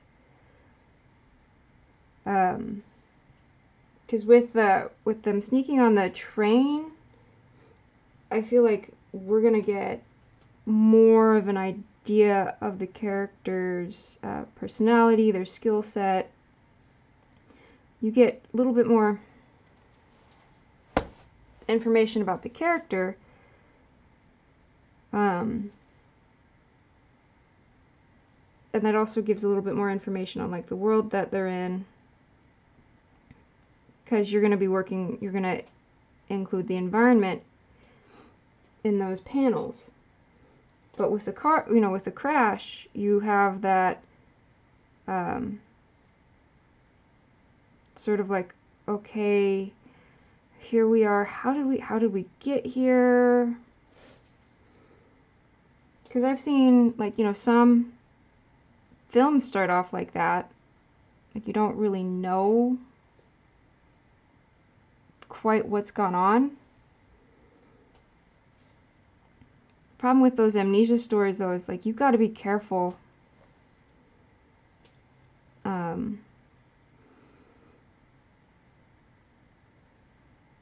How you roll, because that can, I mean, after a while, it can get kind of tedious.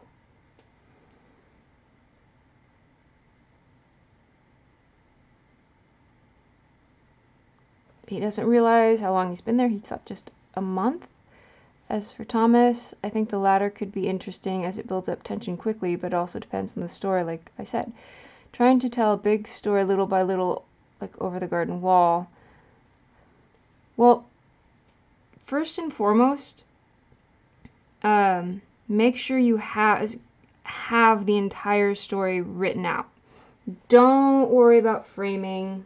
Don't worry about pacing. Just have the story written out and solid. Have it in a chronological set of events. Have important moments and dialogue scripted out in your head. Or no, not even in your head. Don't have them just script them out in your head. Have them written down.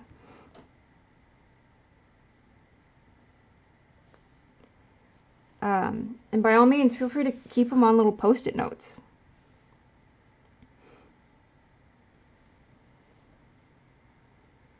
Because one of the things that made Over the Garden Wall so successful is they put a lot of planning into it. And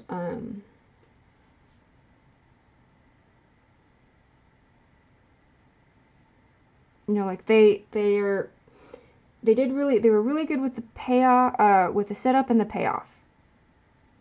And the setup and the payoff is as it sounds. You will spend time building something up. You know, character does this and this and this. The payoff is sort of like the punchline to the joke. You know, you set up a joke, knock knock. And the payoff would be, aren't you glad I didn't say banana? That made more sense in my head. But yeah, no, have everything written out before you worry about how you're going to stage the scene, the world.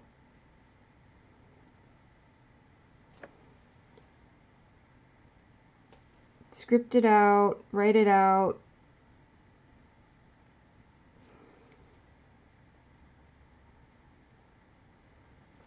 Take notes of what is the you know, beginning, middle, and end of your story.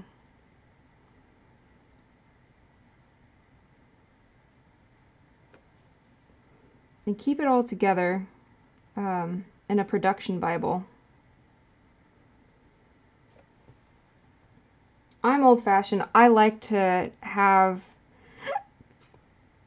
excuse me, I like to have physical copies, so I write a lot of my notes down on paper, and then I'll make copies of them as needed.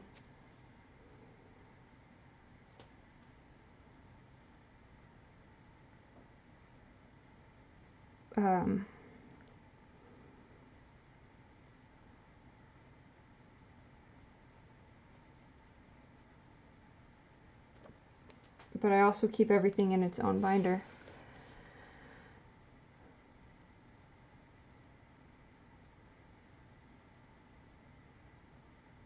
He wakes up with bite marks as he searches for his friend, but he suddenly feels sick from the bite marks. Okay, so like with that scenario, we'd be like, we would assume, you know, he doesn't know what these bite marks are. We don't know what these bite marks are. He's getting sick by them. Oh, well, what's going on? That's weird.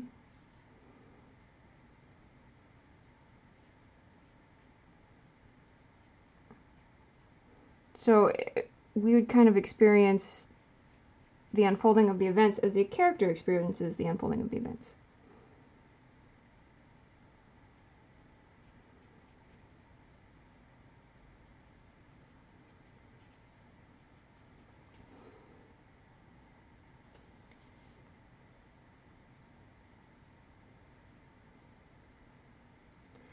A good example for setup and payoff from Over the Garden Wall is that ongoing thing with the frog. Like he talks about how the frog can play this musical instrument. And you're like, yeah, okay, that's the ramblings of a young child. Just, you know, we don't really put a lot of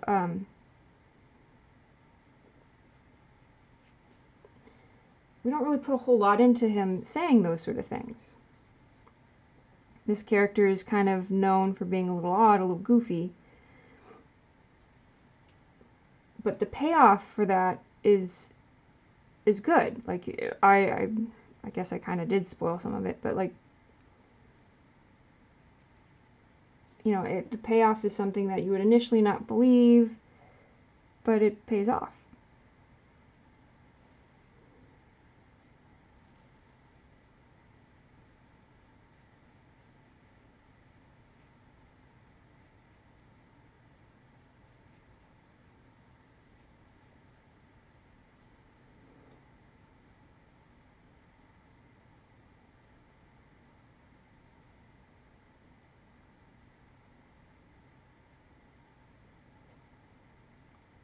Bite marks make him act weird. He has monstrous visions. He acts violent. He turns invisible until he eventually turns into a monster by the end. So with that, I would almost say with that type of story, I feel the just waking up in a crash would be a more impactful way to follow that story. Because then we're experiencing, that's more of like we're experiencing it as a character experiences it, because he has no idea what's going on. We don't know what's going on.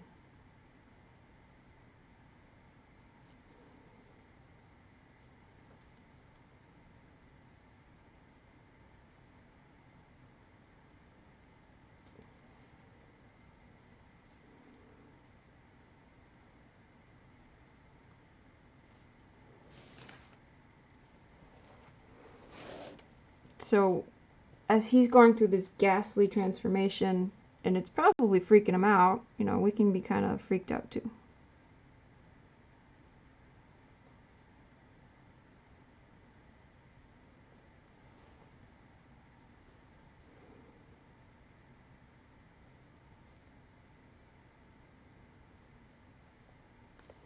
Guy ended up taking a lot longer than I thought he would.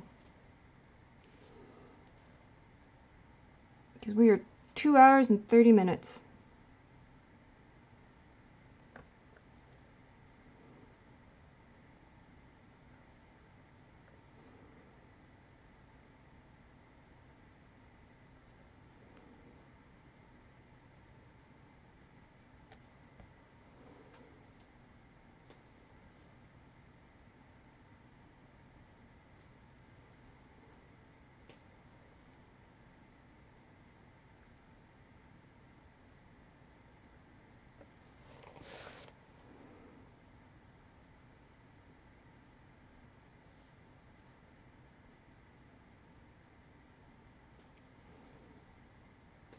I was thinking with the car crash method of storytelling, or the train crash, sorry, you could also be afforded some really interesting first-person shots. But I guess you would be able to, you'd have the, I don't think that would matter that much if you did, ignore me. You could do the same from the, if you went with the sneaking aboard too.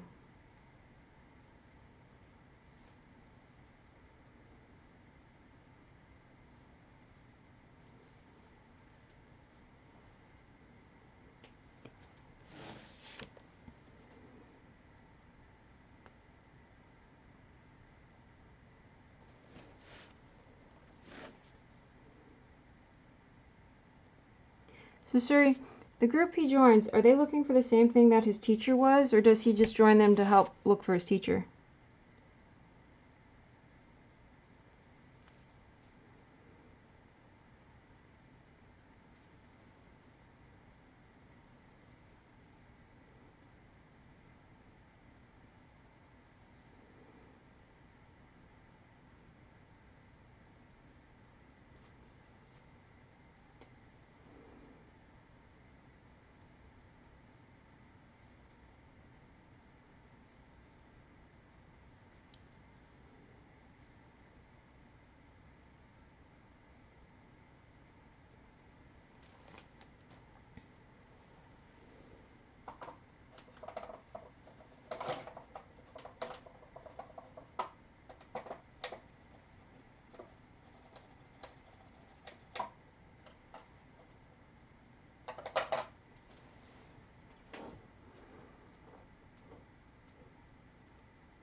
So yeah, he's a temporal fish out of water. When they find Elias, he's also hasn't even processed the idea that his teacher might not be returning, so he'd be like eternally wandering the vault.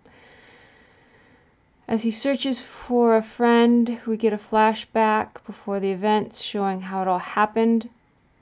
I honestly, Thomas, I feel like, oh, let me finish what else you read.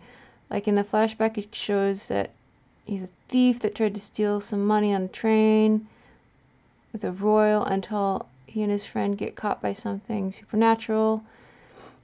Suki, FYI, when you check Instagram, there'll be a lot of spam from my stamp collection account. Alright. That causes the train to crash, and the main lead gets the bite marks.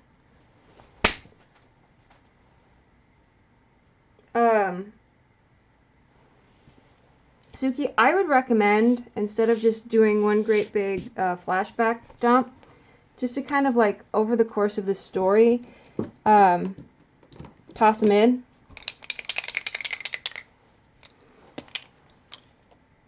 Like maybe there's something that continuously triggers his memory. Like just little snippets that don't really quite make sense on their own.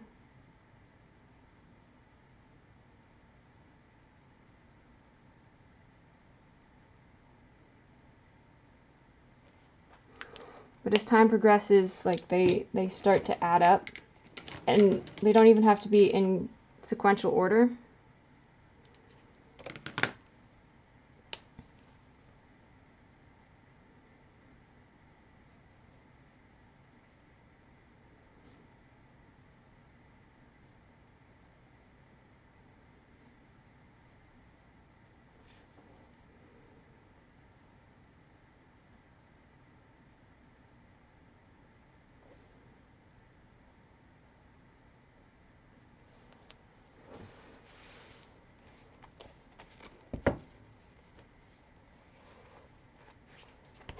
Don't know if they'd actually search the runs until they make a game plan.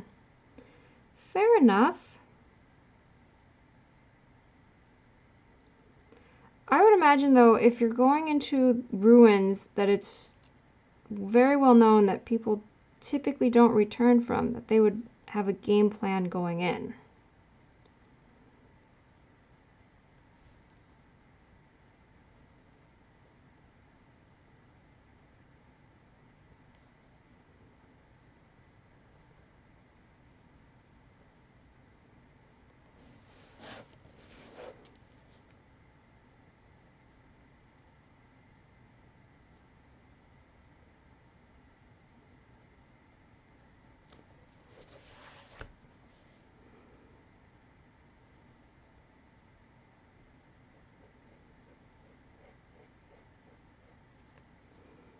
But then I said that, and I'm like, well, that's not usually how those tabletop stories work, is it?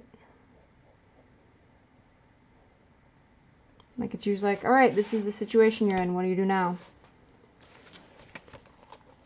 I don't know. I'm not that familiar with those kind of... I'm not familiar with tabletop games.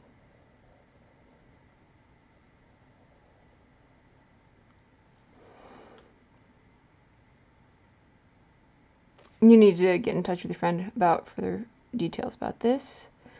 Okay, just show him act weird and make the reader wonder how the heck he got the way he is as he searches for his friend. Yeah, that'd work. Suki likes the color of this one.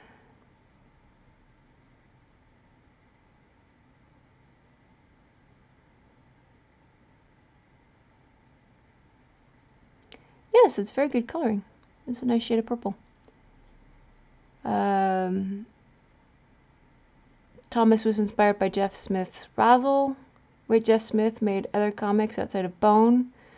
The ruins are only dangerous if you go past the entrance, but you do see my point. Oh, this isn't a tabletop storyline. Okay.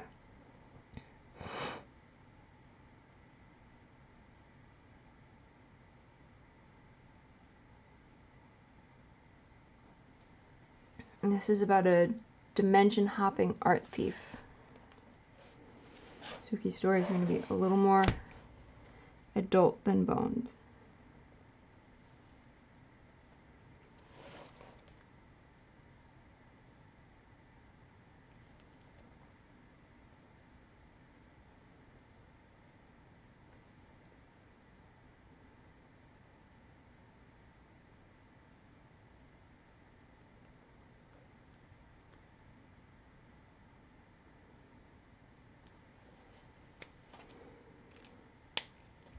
Well, gang, I think I've poked at this as much as I can poke at it.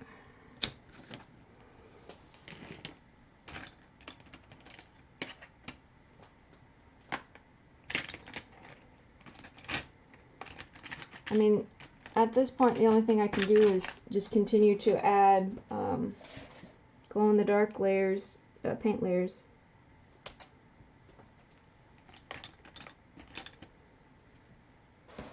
Ooh, ooh, that was not a pleasant sound. Ugh. Bone is good. I never finished Bone. I got first couple chapters in, I think. Bone is good. Bone is really long, too, if I remember. Like, it's a long story. Thank you, Suri. It put up quite a bit of a fight. This was not a piece that wanted to exist peacefully. This was not a peaceful piece. All this crap on my desk.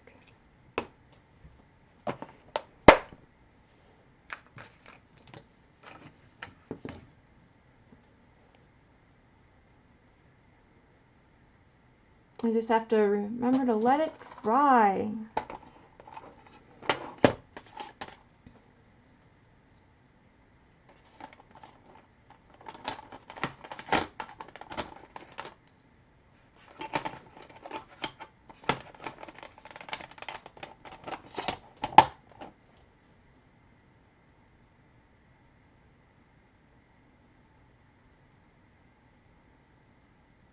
Oh, you've got the giant collector's book. I was reading it at a boyfriend's house years ago. And I think he was collecting the trade backs.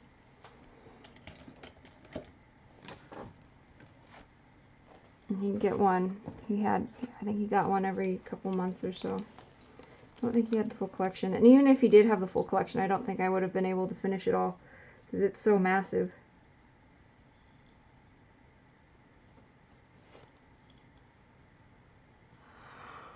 Oh, goodness.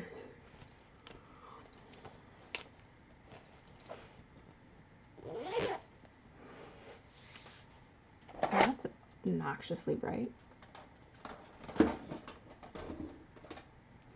Well, alright guys, I think that's it for today. We've been streaming for over 2.5 hours. Other than that, that's what you've got for Elias outside of moveset and skills. So what is it his his teacher's going after? Because I would also think if you're gonna follow someone into the cave of no returns, like, it would have to be something you feel pretty passionate about. And his professor might not, like, go into the details over everything, but if he's been working with his teacher for a while, like, I would imagine that they've got a topic.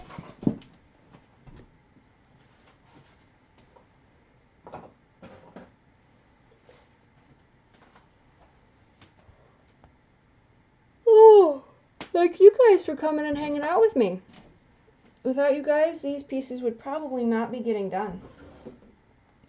So gang, do remember to stay safe, stay smart, and stay fabulous, and I will catch you next time.